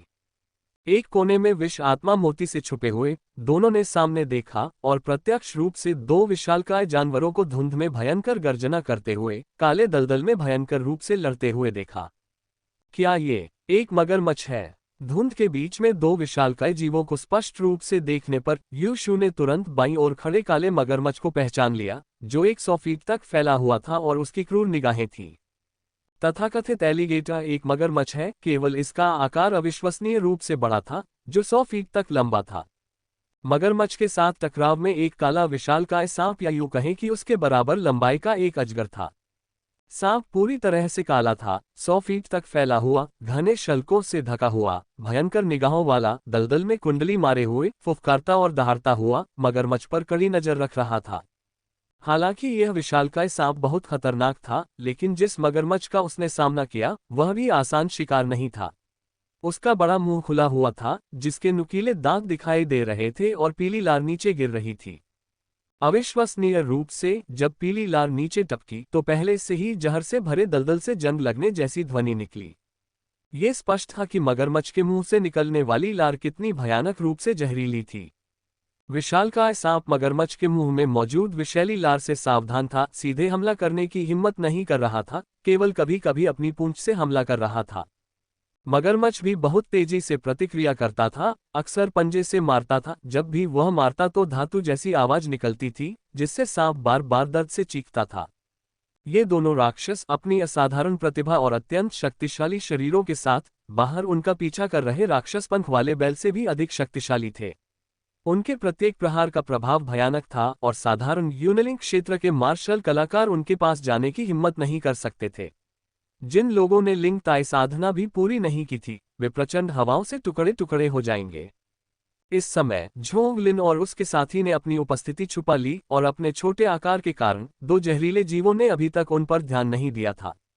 इस स्तर के जानवरों के पास आमतौर पर अपने क्षेत्र होते हैं और वे शायद ही कभी लड़ते हैं, हमारे जैसे मानव कुल के विपरीत, जो अमृत से चोटों को ठीक कर सकते हैं। अगर वे घायल हो जाते हैं तो दूसरे राक्षस जानवर उन पर आसानी से हमला कर देते हैं। क्या ऐसा हो सकता है कि वे एक दूसरे के आंतरिक मूल के लिए लड़ रहे हों? यूशु ने उलझन भरे भाव से सोचा। दानव जानवरों के बीच खेती के लिए आंतरिक कोर पर कब्जा करने के लिए बर्बर लड़ाई आम बात थी। झोंग लिन ने चारों ओर देखा, अचानक उसकी नजर पास की एक छोटी पहाड़ी पर टिक गई। नहीं, उस छोटी पहाड़ी को देखो। झोंग लिन के निर्देश का पालन करते हुए यूशु ने देखा और जल्द ही विसंगति को नोटिस किया। दोनों जहरीले जानवरों ने जमकर लड़ाई की, लेकिन उन्होंने अपने नीचे की जमीन को कभी नहीं छोड़ा और जानबूझकर अपनी लड़ाकू शक्ति को रोक दिया। इन दोनों जहरीले जीवों से कुछ ही दूरी पर एक छोटी सी पहाड़ी है। इतनी नजदीकी होने के कारण उसे अब तक इन दोनों जानवरों की बची हुई ताकत से टुकड़े टुकड़े हो जाना चाहिए था, लेकिन पहाड़ी जो कि त्यों बनी रही, मानो वे जानबूझकर अपनी भिड़ंत के दौरान उससे बच रहे हों। पृथ्वी सार दिव्य घास, ये हो सकता है। यूशु की आंखों में उत्साह झलक रहा था, जैसे बिल्ली मछली को सूंघ रही हो। वहां अवश्य ही कोई खजाना होगा, और यदि यह मगरमच्छ और इस विशाल सांप दोनों का ध्यान आकर्षित कर सकता है, तो यह अवश्य ही एक महान खजाना होगा। दोनों अभी भी पहाड़ी से बहुत दूर थे, चारों तरफ काली धुंध छाई हुई थी जिससे साफ साफ देख पाना नामुमकिन था। हालांकि इन दो जहरीले जानवरों के लिए उस पर लड़ने के लिए कुछ असाधारण होना जरूरी था। चलो एक चक्कर लगाते हैं। यूशु ने सिर हिलाया और विष आत्मा मोती का उपयोग करते हुए उन्हें घेर लिया तथा सावधानी से दूसरी ओर चला गया। सौभाग्य से मगरमच्छ और विशाल सांप केवल एक दूसरे पर ध्यान केंद्रित कर रहे थे, उन्होंने उन दो छोटे घुसपैठियों पर ध्यान नहीं दिया जो उनके द्वारा संरक्षित खजाने पर नजर गड़ाए हुए थे। कुछ ही देर में दोनों धीरे धीरे दूसरी दिशा से दलदल के बीच स्थित पहाड़ी के पास पहुंच गए। पहाड़ी बहुत छोटी थी, जिसकी त्रिज्या 10 फीट से कुछ अधिक थी और वह ज्यादा ऊंची नहीं थी, वह दलदल में उल्टी हुई प्लेट जैसी दिखती थी। पूरी पहाड़ी खाली थी, सिवाय एक छोटे हरे पौधे के जो शीर्ष पर उग रहा था, जो केवल 3 इंच ऊंचा था और जिस पर केवल 2 छोटे पत्ते थे। पहली नजर में ये किसी अनाम खरपतवार जैसा लग रहा था, और यदि पहाड़ी पर और घास उग रही होती तो कोई भी इस पर ध्यान नहीं देता। ये है पृथ्वी आत्मा दिव्य घास। ये वास्तव में पृथ्वी आत्मा दिव्य घास है। झोंग लिन, इसे उठाओ, हमें इसे चुनना होगा। एसबीआई शेयर मूल्य का 98.6% सटीकता के साथ एआई विश्लेषण। स्टॉक एनालिसिस है। यू शू ने झोंग लिन की बांह पकड़ ली और उसे कसकर भींच लिया। वह उत्साह से फुसफुसाई, लगभग उछल पड़ी। पृथ्वी आत्मा दिव्य घास क्या है? चेन जिया की स्मृति को परिष्कृत करते हुए झोंग लिन को नहीं पता था कि पृथ्वी आत्मा दिव्य घास क्या थी, लेकिन जो कुछ भी यू शू को इतना उत्साहित करता था वह एक महत्वपूर्ण खजाना होना चाहिए था। यू शू ने गहरी सांस ली और अपने अंदर के उत्साह को शांत करते हुए बोली, कोई आश्चर्य नहीं कि मगरमच्छ और सांप इतनी जोरदार लड़ाई कर रहे हैं। वे इस खजाने के लिए होड़ कर रहे हैं। ये पृथ्वी आत्मा दिव्य घास है, एक अद्वितीय खजाने की औषधि। ये काला दलदल एक शापित भूमि है जहां कुछ भी नहीं उगना चाहिए। फिर भी विडंबना यह है कि इस घोर दुष्ट ने किसी अत्यंत आध्यात्मिक चीज को जन्म दिया है। पृथ्वी आत्मा दिव्य घास अनंत विष को सोख लेती है, लेकिन स्वयं कोई विषाक्तता नहीं रखती, बल्कि एक शक्तिशाली पूरक है। अगर मगरमच्छ या सांप इसे खा लें, तो वे इसकी औषधीय शक्ति का उपयोग अपने वंश को शुद्ध करने, उन्हें रूपांतरित करने और शायद एक पौराणिक ड्रैगन प्रजाति बनने के लिए कर सकते हैं। ड्रैगन प्रजाति? क्या ड्रैगन सचमुच होते हैं? झोंग लिन ने आश्चर्य से पूछा। वे करते हैं, लेकिन कई सालों से कोई भी नहीं देखा गया है। मगरमच्छ भले ही ड्रैगन होने का दावा करता हो, लेकिन वह सिर्फ एक मगरमच्छ है जिसमें ड्रैगन का खून है। अगर वह पृथ्वी आत्मा दिव्य घास को निगल लेता है, तो वह वास्तव में अपने पूर्वजों के खून को उलट सकता है, असली ड्रैगन बनने के लिए नहीं, बल्कि ड्रैगन प्रजाति की कुछ क्षमताएं प्राप्त करने के लिए। अगर सांप उसे खा लेता है, तो वह एक जहरीले बाढ़ वाले ड्रैगन में बदल सकता है। इस पृथ्वी आत्मा दिव्य घास का प्रभाव स्वर्ण मूल फल से भी अधिक प्रबल है। अगर हम इसे प्राप्त करें और स्वर्ण मूल फल के साथ इसे परिष्कृत करके अमृत बनाएं, तो ये कम से कम तृतीय श्रेणी का जुआदान या यहाँ तक कि द्वितीय श्रेणी का भी बन सकता है। जैसे ही ये शब्द निकले, झोंग लिन की आंखें चमक उठीं और उसका दिल जोरों से धड़कने लगा। क्या हम ये करें? चलो ये करते हैं। यदि ये केवल उसके वंश को शुद्ध करने के बारे में था, तो झोंग लिन को इसकी ज्यादा परवाह नहीं थी, लेकिन ये सुनकर कि इसका परिणाम स्वर्ण मूल फल के साथ द्वितीय श्रेणी के जुआनदान के रूप में हो सकता है, यह एक जरूरी कार्य बन गया। आखिरकार वह उच्च गुणवत्ता वाले जुबानदान का निर्माण करने के लिए जुबानलिंग गुप्त क्षेत्र में आया था। जैसा कि कहावत है, भाग्य खतरे में होता है, तूफान जितना बड़ा होगा मछली उतनी ही कीमती होगी, ये बिल्कुल वैसा ही है। फिर भी दोनों ने तुरंत कोई कदम नहीं उठाया, क्योंकि दोनों जहरीले जानवर बहुत पास थे। अगर उन्होंने उसे उठा भी लिया तो भी उनसे बच पाना मुश्किल होता। झोंग लिन ने एक पल सोचा और कहा, हम इसे सीधे नहीं तोड़ सकते, अन्यथा हम बच नहीं पाएंगे। हमें दोनों जानवरों को दूर खींचने के लिए एक योजना बनानी होगी। मैं उन्हें उकसाने और उन्हें दूर खींचने के लिए खुद को प्रकट करूंगा। आपका काम है कि आप घास तोड़ने के लिए मौके का फायदा उठाएं, फिर जल्दी से भाग जाएं। हम दक्षिण पूर्व दिशा में मिलेंगे। हमारे पास केवल एक ही मौका है और हम इसे नहीं गंवा सकते। ठीक है, मैं आपकी योजना का पालन करूंगा। बहुत सावधान रहो, अगर उन दो जहरीले जानवरों को पता चल गया कि पृथ्वी आत्मा दिव्य घास ले ली गई है, तो वे निश्चित रूप से पागल हो जाएंगे, जिससे तुम मुझसे भी अधिक खतरनाक हो जाओगे, झोंग लिन ने गंभीरता से कहा। यह सुनकर यू शू मुस्कुराए और अचानक अपने स्टोरेज ब्रेसलेट से एक अमृत निकाला। चिंता मत करो, यह मेरे पास है। झोंग लिन ने नीचे देखा और तुरंत अमृत को पहचान लिया। रक्त जलाने वाली गोली, एक छठी श्रेणी का अमृत जो क्यूई रक्त को जला सकता है और आध्यात्मिक उत्पत्ति को मजबूत कर सकता है, जिससे व्यक्ति की शक्ति में काफी वृद्धि होती है, लेकिन इसके बाद कमजोरी की अवधि भी रह जाती है। झोंग लिन के पास खून जलाने वाली गोली का अमृत नुस्खा नहीं था और वह उससे बना भी नहीं सकता था, लेकिन उसने इसके बारे में सुना था। यह आपकी जान बचाने के लिए बेहद कीमती है, भले ही बाद में थोड़ी बहुत कमजोरी आए, लेकिन अगर इसे थोड़े समय में बार बार न लिया जाए तो यह नींव को नुकसान नहीं पहुंचाएगा। इस रक्त जलाने वाली गोली के साथ यू शू को भागने में कोई समस्या नहीं होनी चाहिए। इस आश्वासन के साथ झोंग लिन ने अब और संकोच नहीं किया। उसने तुरंत अपनी आभा छोड़ी, शून्य में कदम रखा और आगे बढ़ गया। गर्जन हिस अदानी पावर के शेयर मूल्य का 98.6% सटीकता के साथ एआई विश्लेषण। पुरुष शक्ति दिन में 10 घंटे तक, इस ट्रिक को कम ही लोग जानते हैं। झोंग लिन के हस्तक्षेप को महसूस करते हुए दोनों जहरीले जानवर एक साथ मुड़े और तीव्र चेतावनी भरी चीखें निकाली। उनकी आंखों से भयंकर रोशनी चमक रही थी। ये देखो, झोंग लिन ने सीधे मुक्का मारा। उसके शरीर से प्रभावशाली मुट्ठी का इरादा और क्यूई रक्त निकल रहा था। दिव्य शक्ति ज्वार की लहर की तरह अंतहीन रूप से उमड़ रही थी। मुट्ठी के इरादे की लहरों ने उसके नीचे के दलदली इलाके को विशाल लहरों की तरह उड़ा दिया। दूर से यूशु ने क्षण भर के लिए अपनी आंखें चौड़ी की और बुदबुदाई, मुट्ठी का इरादा, क्या अद्भुत मुट्ठी का इरादा है। झोंग लिन ने वास्तव में मुट्ठी के इरादे को समझ लिया था। कोई आश्चर्य नहीं कि उसने एक ही मौके से नाइट स्नैक संप्रदाय के बुजुर्ग को गंभीर रूप से घायल कर दिया।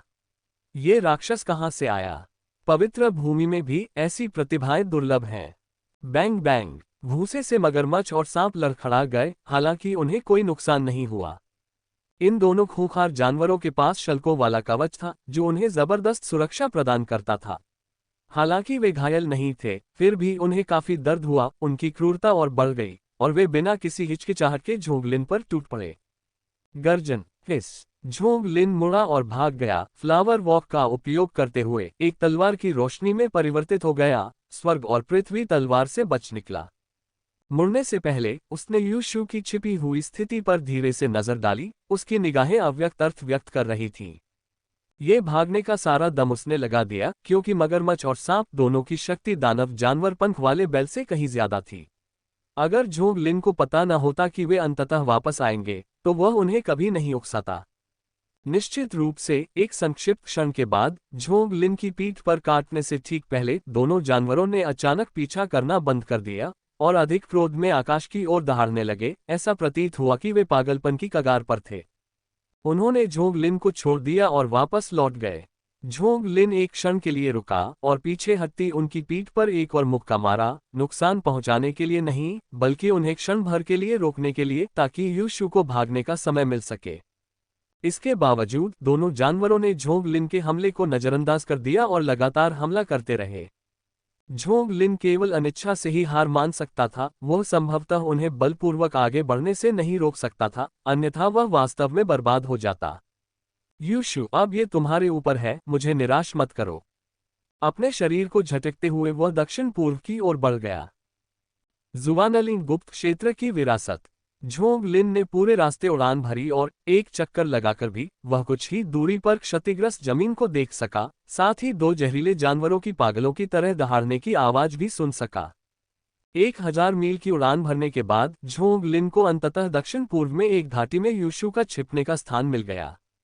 छोटी घाटी विषैली धुंध से ढकी हुई थी, जो स्पष्टतः विष आत्मा मोती द्वारा छोड़ी गई थी, जिसका उद्देश्य अन्य दानव जानवरों के हमलों को रोकना था। झोंग लिन जल्दी से अंदर गया और जल्द ही बेहोश यूशु को पाया, जिसके सिर के ऊपर जहर आत्मा मोती मंडरा रहा था। इस समय यूशु बेहद दुखी लग रहा था। उसकी सांसें कमजोर थीं और चेहरा कागज की तरह पीला पड़ गया था। उसकी पीठ पर एक खून बहता हुआ घाव भी था, जो इतना गहरा था कि हड्डी दिखाई दे रही थी और उसके धड़कते दिल की हल्की सी झलक दिखाई दे रही थी। अगर घाव और गहरा होता तो उसकी मौत निश्चित थी। झोंग लिन ने कभी नहीं सोचा था कि यूशु इतनी गंभीर रूप से घायल हो जाएगा, लेकिन वह देख सकता था कि यूशु के घाव तेजी से ठीक हो रहे थे। उसके शरीर से एक समृद्ध औषधीय सुगंध निकल रही थी, जो स्पष्ट रूप से संकेत दे रही थी कि उसने किसी प्रकार की खजाने की गोली खा ली थी। आखिरकार यूशु स्वर्गीय सागर देश के राजा की बेटी थी, जो गुप्त क्षेत्र की खोज करते समय निश्चित रूप से कुछ जीवन रक्षक वस्तुएं ले जा रही थी, जिससे झोंग लिन ने राहत की सांस ली। दरअसल कुछ घंटों बाद यूशु ने धीरे से अपनी आंखें खोली और झोंग लिन को आते देख उसने अपने हाथ में स्टोरेज ब्रेसलेट हिलाया और उसके मुंह के कोने पर एक आत्मसंतुष्ट मुस्कान प्रकट हुई। पहले ठीक हो जाओ, झोंग लिन ने मुस्कुराते हुए कहा। इस राजकुमारी के प्रति उसका लगाव बढ़ता जा रहा था। AI analysis of Swiggy share price with 98.6% accuracy. Stock analysis आए। आधे दिन बाद यूशु ने साधना पूरी कर ली। न केवल उसकी चोटें पूरी तरह ठीक हो गईं, बल्कि रक्त दहन गोली लेने से आई कमजोरी भी दूर हो गई और वह फिर से जवान और जीवंत दिखने लगी। झोंग लिन, क्या तुम्हें पृथ्वी आत्मा दिव्य घास लेनी चाहिए या मुझे? भाई बहनों के बीच भी हिसाब किताब साफ होना जरूरी है, सहयोगियों के बीच तो और भी ज्यादा, और यूशु नहीं चाहती थी कि इस मुद्दे से उनके बीच दरार पड़े। वह झोंग लिन से कीमिया में मदद लेने के बारे में भी सोच रही थी। आप इसे थामे रहें, कोई जल्दी नहीं है। ठीक है, निश्चिंत रहो, जब यह मेरे हाथ में होगा तो कोई समस्या नहीं होगी। एक बार जब हमें गोल्डन ओरिजिन फल मिल जाएगा तो हम कीमिया शुरू कर सकते हैं और तीसरे दर्जे का जुवानदान या यहाँ तक कि दूसरे दर्जे का भी बनाने का लक्ष्य रख सकते हैं। यू शू की आंखें चमक रही थीं, प्रत्याशा से भरी हुई। क्या प्रथम श्रेणी जुवानदान बनाने का कोई तरीका है? झोंग लिन ने अभी भी कुछ अनिच्छुक भाव से पूछा। मैं जानता हूं कि आप क्या सोच रहे हैं, प्रथम श्रेणी का जुवानदान असाधारण रूप से दुर्लभ है। यहाँ तक कि वे संप्रदाय के अनुयायी भी इसे संगठित करने में सफलता की गारंटी नहीं दे सकते। आपको न केवल उच्चतम श्रेणी की साधना तकनीक की आवश्यकता है, बल्कि अपरिहार्य संसाधनों की भी आवश्यकता है। हालांकि पृथ्वी आत्मा दिव्य घास और स्वर्ण मूल फल प्रबल हैं, फिर भी द्वितीय श्रेणी का जुवानदान प्राप्त करना पहले से ही सीमा है। जब तक कि क्या? झोंग लिन, तुम्हें पता होना चाहिए कि जुवानलिंग गुप्त क्षेत्र प्राकृतिक रूप से नहीं बना था, बल्कि एक शक्तिशाली व्यक्ति द्वारा बनाया गया था जो पहले ही गिर चुका है ना? यू शू ने कहा। झोंग लिन ने सिर हिलाया। लॉन्ग झाओ ने उसे यह बताया था और यह खबर सुनकर वह स्तब्ध रह गया, कल्पना भी नहीं कर पा रहा था कि ऐसा कौन सा शक्तिशाली व्यक्ति जबरदस्ती दुनिया बसा सकता है। जुवानलिंग गुप्त क्षेत्र का निर्माता टोंगे नामक एक अद्वितीय निर्वाण क्षेत्र का शक्तिशाली व्यक्ति था और इस गुप्त क्षेत्र का अस्तित्व भी उसके उत्तराधिकारी का चयन करने का तरीका है। यह इतना जबरदस्त राज सुनकर झोंग लिन का दिल दहल गया। उसने शुरू में सोचा था कि जुवानलिंग सीक्रेट किंगडम 7 सितारा सीक्रेट किंगडम का ही एक उन्नत संस्करण है, लेकिन उसे एक ऐसा छिपा हुआ सच पता चला। वास्तव में यह कोई बहुत बड़ा रहस्य नहीं है। स्वर्गीय सागर देश का हमारा शाही परिवार और प्रमुख संप्रदाय सभी जानते हैं कि जब भी गुप्त क्षेत्र खुलता है, स्वर्गीय सागर देश के बाहर से भी सेनाएं आती हैं, जिनका लक्ष्य उस निर्वाण क्षेत्र के शक्तिशाली केंद्र की विरासत हासिल करना होता है। बस इतने सालों में कोई भी सफल नहीं हुआ है और अफवाहें फैलने लगी हैं कि यह विरासत नकली है। हालांकि मैं गारंटी दे सकता हूं कि यह विरासत वास्तविक है, क्योंकि मेरे स्वर्गीय सागर देश के एक पूर्वज इस शक्तिशाली स्थान को जानते थे और उन्होंने यहां उनका निधन होते देखा था। मैं आपको यह इसलिए बता रहा हूं क्योंकि इस गुप्त क्षेत्र में निर्वाण फल हो सकता है, यू शू ने कहा। निर्वाण फल? निर्वाण फल क्या है? झोंग लिन ने उत्सुकता से पूछा। निर्वाण शब्द अपने आप में सर्वोच्च शक्ति रखता है, इसलिए निर्वाण के नाम पर रखा गया आत्मिक फल एक असाधारण खजाना होना चाहिए। तथाकथित निर्वाण फल एक आत्मिक फल है जो उस स्थान पर उत्पन्न होता है जहां निर्वाण क्षेत्र के किसी महाशक्तिशाली व्यक्ति का निधन हुआ हो। हालांकि हर निर्वाण क्षेत्र के महाशक्तिशाली व्यक्ति के निधन का स्थान उसे जन्म नहीं देगा। केवल जहां कोई निर्वाण क्षेत्र का महाशक्तिशाली व्यक्ति जिसने महान पूर्णता प्राप्त की हो, वहां ऐसी दिव्य वस्तु के प्रकट होने की थोड़ी सी संभावना होती है। इस फल में निर्वाण क्षेत्र की अद्वितीय निर्वाण शक्ति होती है। यह मृतकों को पुनर्जीवित कर सकता है, हड्डियों पर मांस उगा सकता है, निर्वाण पुनर्जन्म को सुगम बना सकता है और यहाँ तक कि मूलभूत दोषों का निवारण भी कर सकता है। किसी भी संत भूमि में निर्वाण फल एक अत्यंत मूल्यवान वस्तु है जो अक्सर केवल असाधारण रूप से प्रतिभाशाली संत उत्तराधिकारियों को ही दी जाती है। यह उनकी नींव को मजबूत करने में मदद करता है और उन्हें राजलोक में प्रवेश करने का अवसर प्रदान करता है। इसलिए यदि आप प्रथम श्रेणी के जुवानदान को संक्षिप्त करना चाहते हैं, तो आपको सीनियर टोंग जी द्वारा छोड़ी गई विरासत को खोजना होगा और निर्वाण फल के अस्तित्व के लिए प्रार्थना करनी होगी, या फिर तुम्हें किसी पवित्र भूमि में शामिल होने का रास्ता ढूंढना होगा। चूंकि तुमने प्रथम आशय को समझ लिया है, अगर तुम इस बार द्वितीय श्रेणी के जुवानदान को और सघन बना दोगे, तो मुझे यकीन है कि वे पवित्र भूमियां तुम्हारी नींव मजबूत करने में मदद करने के लिए ऐसी दिव्य वस्तुओं का इस्तेमाल करने को तैयार होंगी, यू शू ने समझाया। अपनी प्रतिरक्षा को बढ़ाना है। इन आयुर्वेदिक टिप्स को आजमाएं। हर ब्यूटी। ये सुनकर झोंग लिन चुप हो गया और उसके दिल में आह भर गई। जुवानलिंग गुप्त क्षेत्र के भीतर टोंगजी की विरासत सदियों से नहीं मिली थी और झोंग लिन ने नहीं सोचा था कि वह इतना भाग्यशाली होगा। जहां तक पवित्र भूमि में शामिल होने की बात है तो ये भी अत्यंत कठिन है। मैं समझ गया, धन्यवाद। हे अब हम सहयोगी हैं, है ना? ऐसा नहीं है कि यह विशेष रूप से गुप्त है। चलो हम स्वर्ण मूल फल खोजने जा रहे हैं, यू शू ने हंसते हुए कहा और अपने कपड़ों से धूल झाड़ दी। चल यू शू ने अपना हाथ हिलाया, अपने सिर के ऊपर मंडरा रहे विषैले आत्मा मोती को इकट्ठा किया, जिससे घाटी में फैली जहरीली धुंध छट गई। वे दोनों धनुष से छूटे हुए तीरों की तरह तुरंत घाटी से बाहर निकल आए।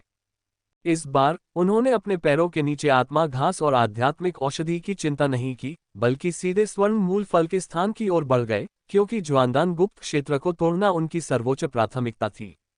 रास्ते में वे आमतौर पर दानव जानवरों से बचते थे और जिन अन्य मार्शल कलाकारों से उनका सामना होता था उनसे उनका बहुत कम संपर्क होता था। कुछ ने उन्हें लूटने का प्रयास किया, लेकिन झोंग लिन ने सीधे तौर पर ढीले साधकों से निपटा, जबकि कई संप्रदाय बलों ने यू शू की पहचान को पहचान लिया और सावधानी के कारण या उसके पास मौजूद सुरक्षात्मक गुप्त खजाने के डर से उन्हें उकसाने से परहेज किया। इससे दोनों को बिना किसी बाधा के आगे बढ़ने में सहायता मिली और केवल 2 दिनों में वे मानचित्र पर चिन्हित उस स्थान पर पहुंच गए जहां गोल्डन ओरिजिन फल स्थित था। ये जगह है। यू शू ने उत्साह से आगे एक विशाल पर्वत की ओर इशारा किया। झोंग लिन ने हवा सूंघते हुए कहा, क्या तुम्हें मीठी खुशबू आ रही है? हाँ, तो इसमें कोई गलती नहीं है, ये गोल्डन ओरिजिन फल ही होगा। चलो अंदर चलते हैं, उन्होंने कहा, तुरंत पहाड़ की ओर उड़ते हुए। एक सींग वाला वानर राजा मिल गया, देखो, राजकुमारी ने उत्साह से दूर एक चट्टान की ओर इशारा किया। विपरीत चट्टान पर एक छोटा हरा पेड़ था जिस पर 3 सुनहरे फल लटक रहे थे, जिनसे वही सुगंध निकल रही थी जिसे झोंग लिन ने अभी अभी सूंघा था। राजकुमारी उत्साह से भरी हुई आगे बढ़ी और पहाड़ के आधे रास्ते पर चट्टान पर लगे फल की ओर उड़ी। गर्जन। अचानक दूर से एक तूफानी गर्जना की आवाज आई, जिसके बाद एक छोटा सा पर्वत शिखर हवा में सीटी बजाता हुआ आया और भयानक शक्ति के साथ हवा में उड़ती राजकुमारी की ओर टूट पड़ा। राजकुमारी चौंकी, लेकिन उसके चेहरे पर घबराहट का कोई निशान नहीं था। जैसे ही उसने अपनी हथेली से चोटी पर वार किया, उसका शरीर थोड़ा सा हिल गया। टकराना। एक जोरदार धमाके के साथ पूरा छोटा पर्वत शिखर तुरंत टूट गया तथा उसके अनगिनत टुकड़े आकाश से नीचे गिरने लगे। तभी पहाड़ की तलहटी से एक विशालकाय लाल बालों वाला वानर हवा की तरह तेजी से दौड़ता हुआ निकला, हर कदम पर लगभग 100 मीटर की दूरी तय करता हुआ और किनारे से बड़े बड़े पत्थर उठाकर उन पर फेंकता हुआ। पत्थर हवा में एक भयानक सीटी की आवाज के साथ उछल रहे थे। यह विशालकाय वानर लगभग 100 मीटर ऊंचा था, जिसके सिर पर एक बड़ा सुनहरा सींग था। उसके शरीर से एक भयानक आभा निकल रही थी। झोंग लिन और राजकुमारी को आते देख उसने जोरदार गर्जना की और उन दोनों पर बड़े बड़े पत्थर फेंके। तुम दबाए उठाते रहो, मैं इस बंदर को संभाल लूंगा।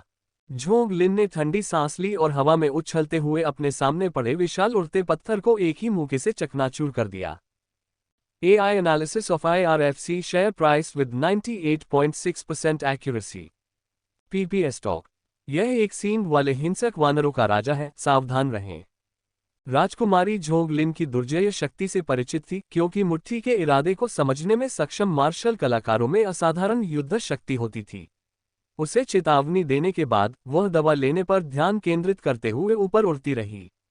यह मुक्का ले लो। झोंग लिन दहाड़ा, उसके शरीर से अचानक एक हल्की सी चमक निकल पड़ी। ड्रैगन की दहाड़ और हाथी की तुरहियों की आवाज हवा में गूंज उठी और QE रक्त का एक सुनहरा सागर ऊपर की ओर उमड़ पड़ा। एक जोरदार धमाका हुआ, 10 मीटर के दायरे में जमीन बिना किसी रुकावट के फटकर धंस गई। खंडहरों पर झोंग लिन ने एक के बाद एक पत्थर तोड़ दिए, मुट्ठी भर से लेकर उससे भी बड़े। झटकों से वे उड़ गए।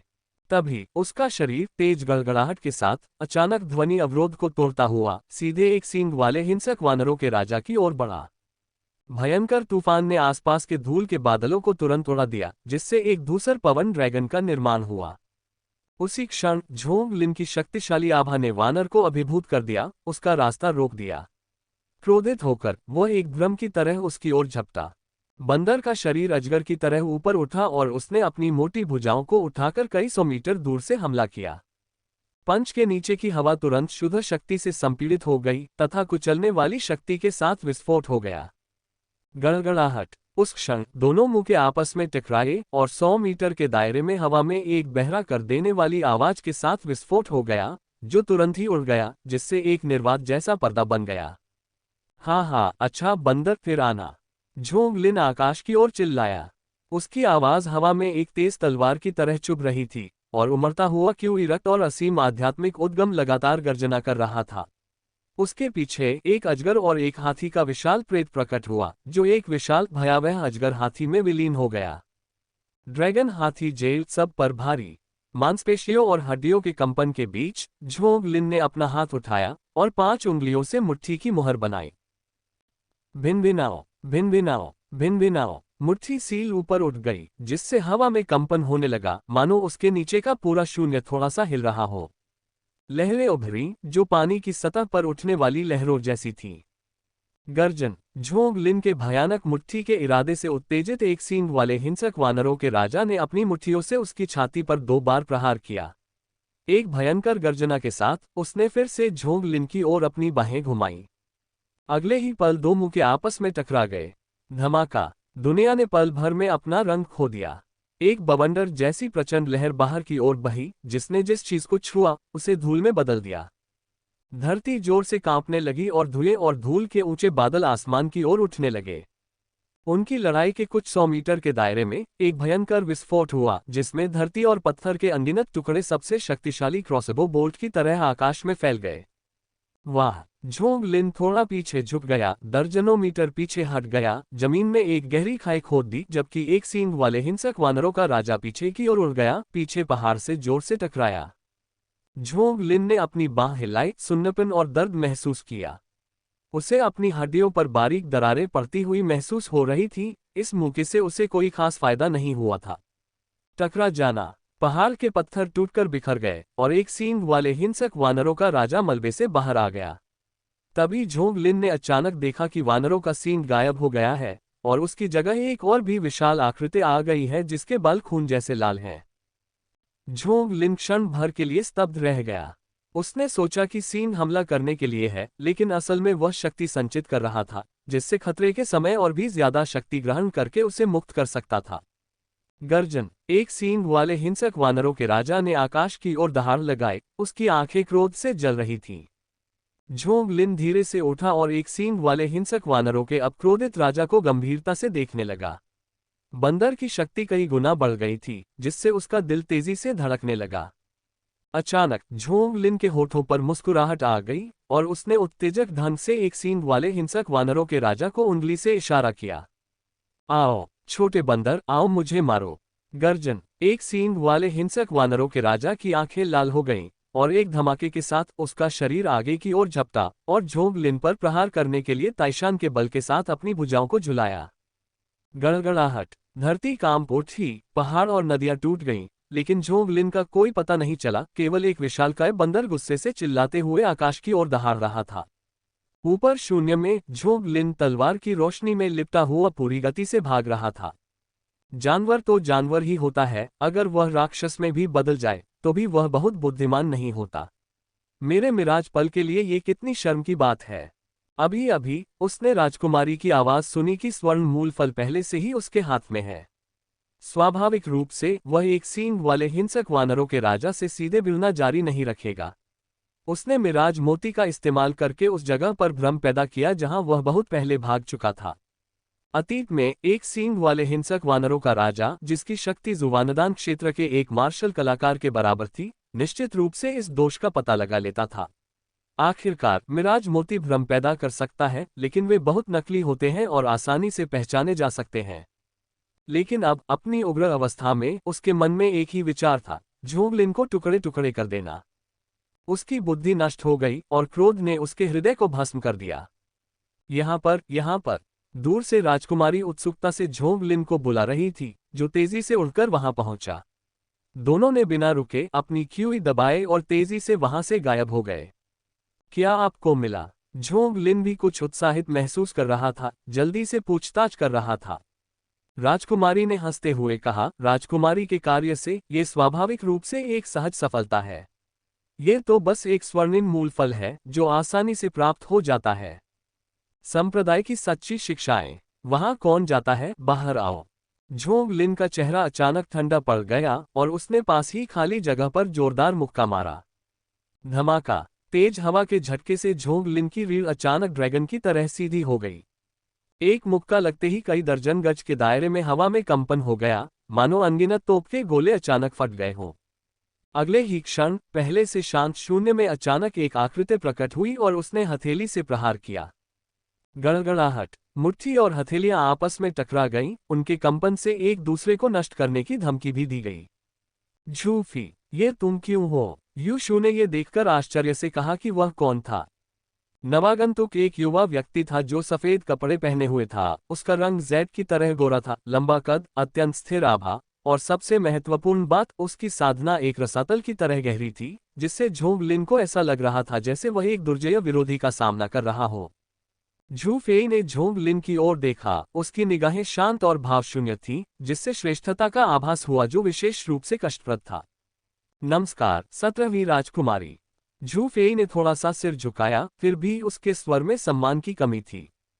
यू शू ने उपहासपूर्ण लहजे में अपनी आंखें सिकुड़ते हुए कहा, मुझे उम्मीद नहीं थी कि गुई जैन संप्रदाय का पहला सच्चा शिष्य चालाक रणनीति अपनाएगा। यह क्या है जो तुम्हारा असली स्वभाव उजागर कर रहा है?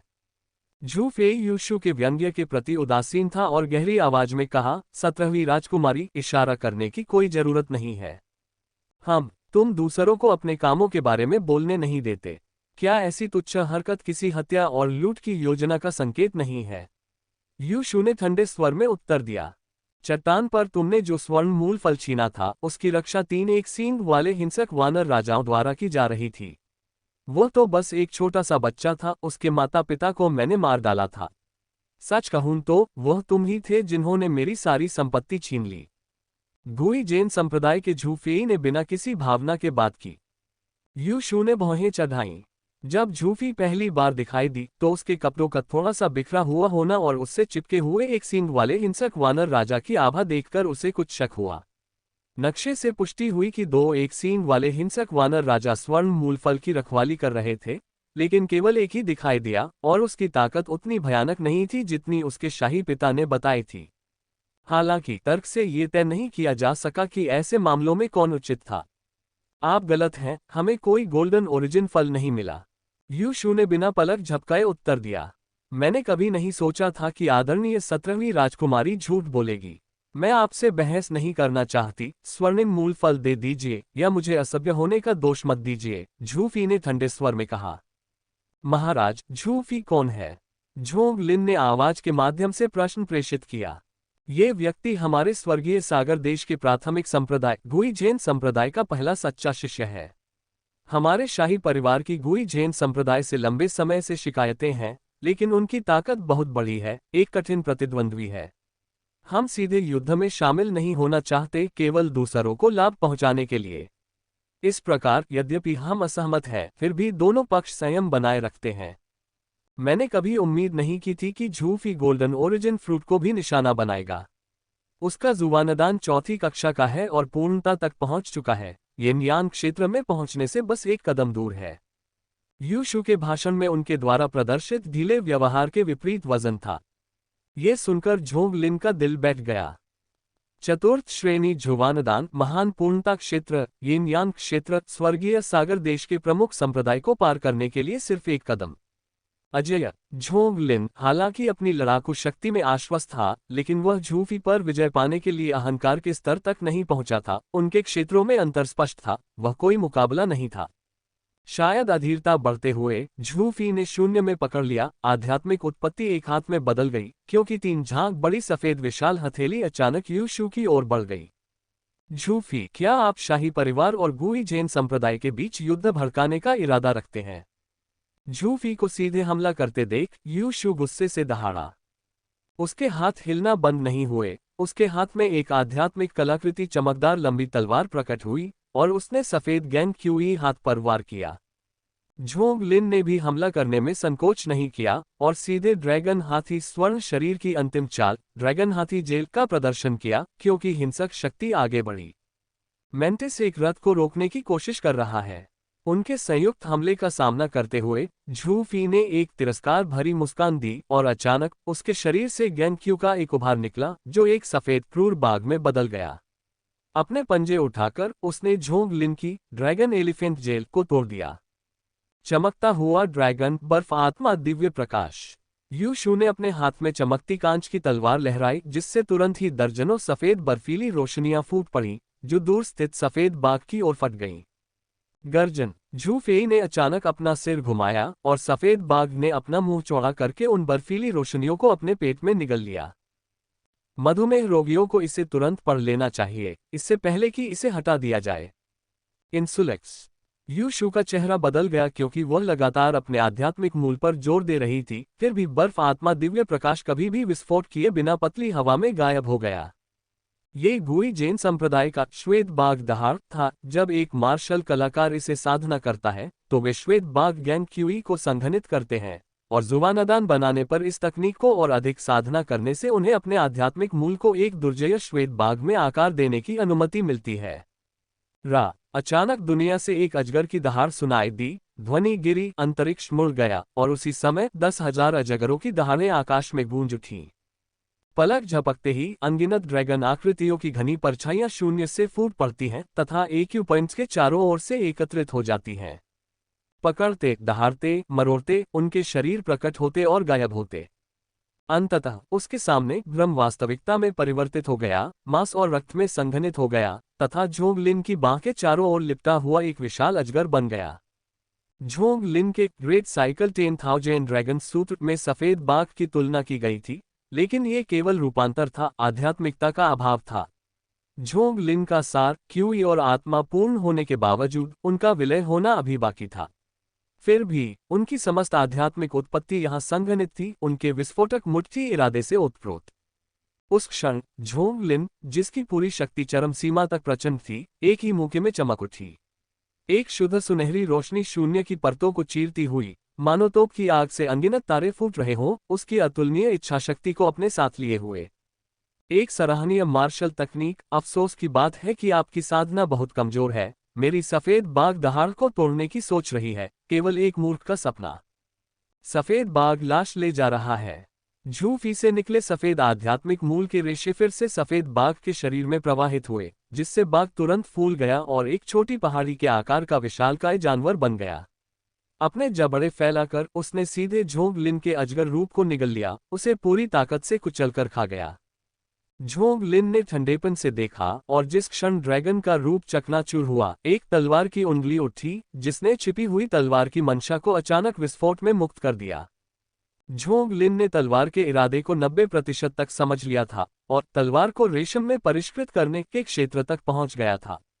इस तलवार के इरादे का लक्ष्य अत्यधिक मारक क्षमता थी। इसकी तलवार हल्की, तेज और अजेय थी, इसलिए इसे एक तलवार 10,000 कौशलों को तोड़ देती है कहा जाता था।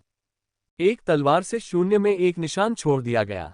चाहे तुम्हारे पास कितने भी अनगिनत तरीके हों, मैं उसे एक ही तलवार से तोड़ता हूं। तुरंत ही प्रकाश की हजारों सुनहरी किरणें फूट पड़ीं। वे किरणें अत्यंत तीक्ष्ण और तीव्र थीं तथा अंतरिक्ष को अनगिनत टुकड़ों में विभाजित कर रही थीं। क्या चल रहा है?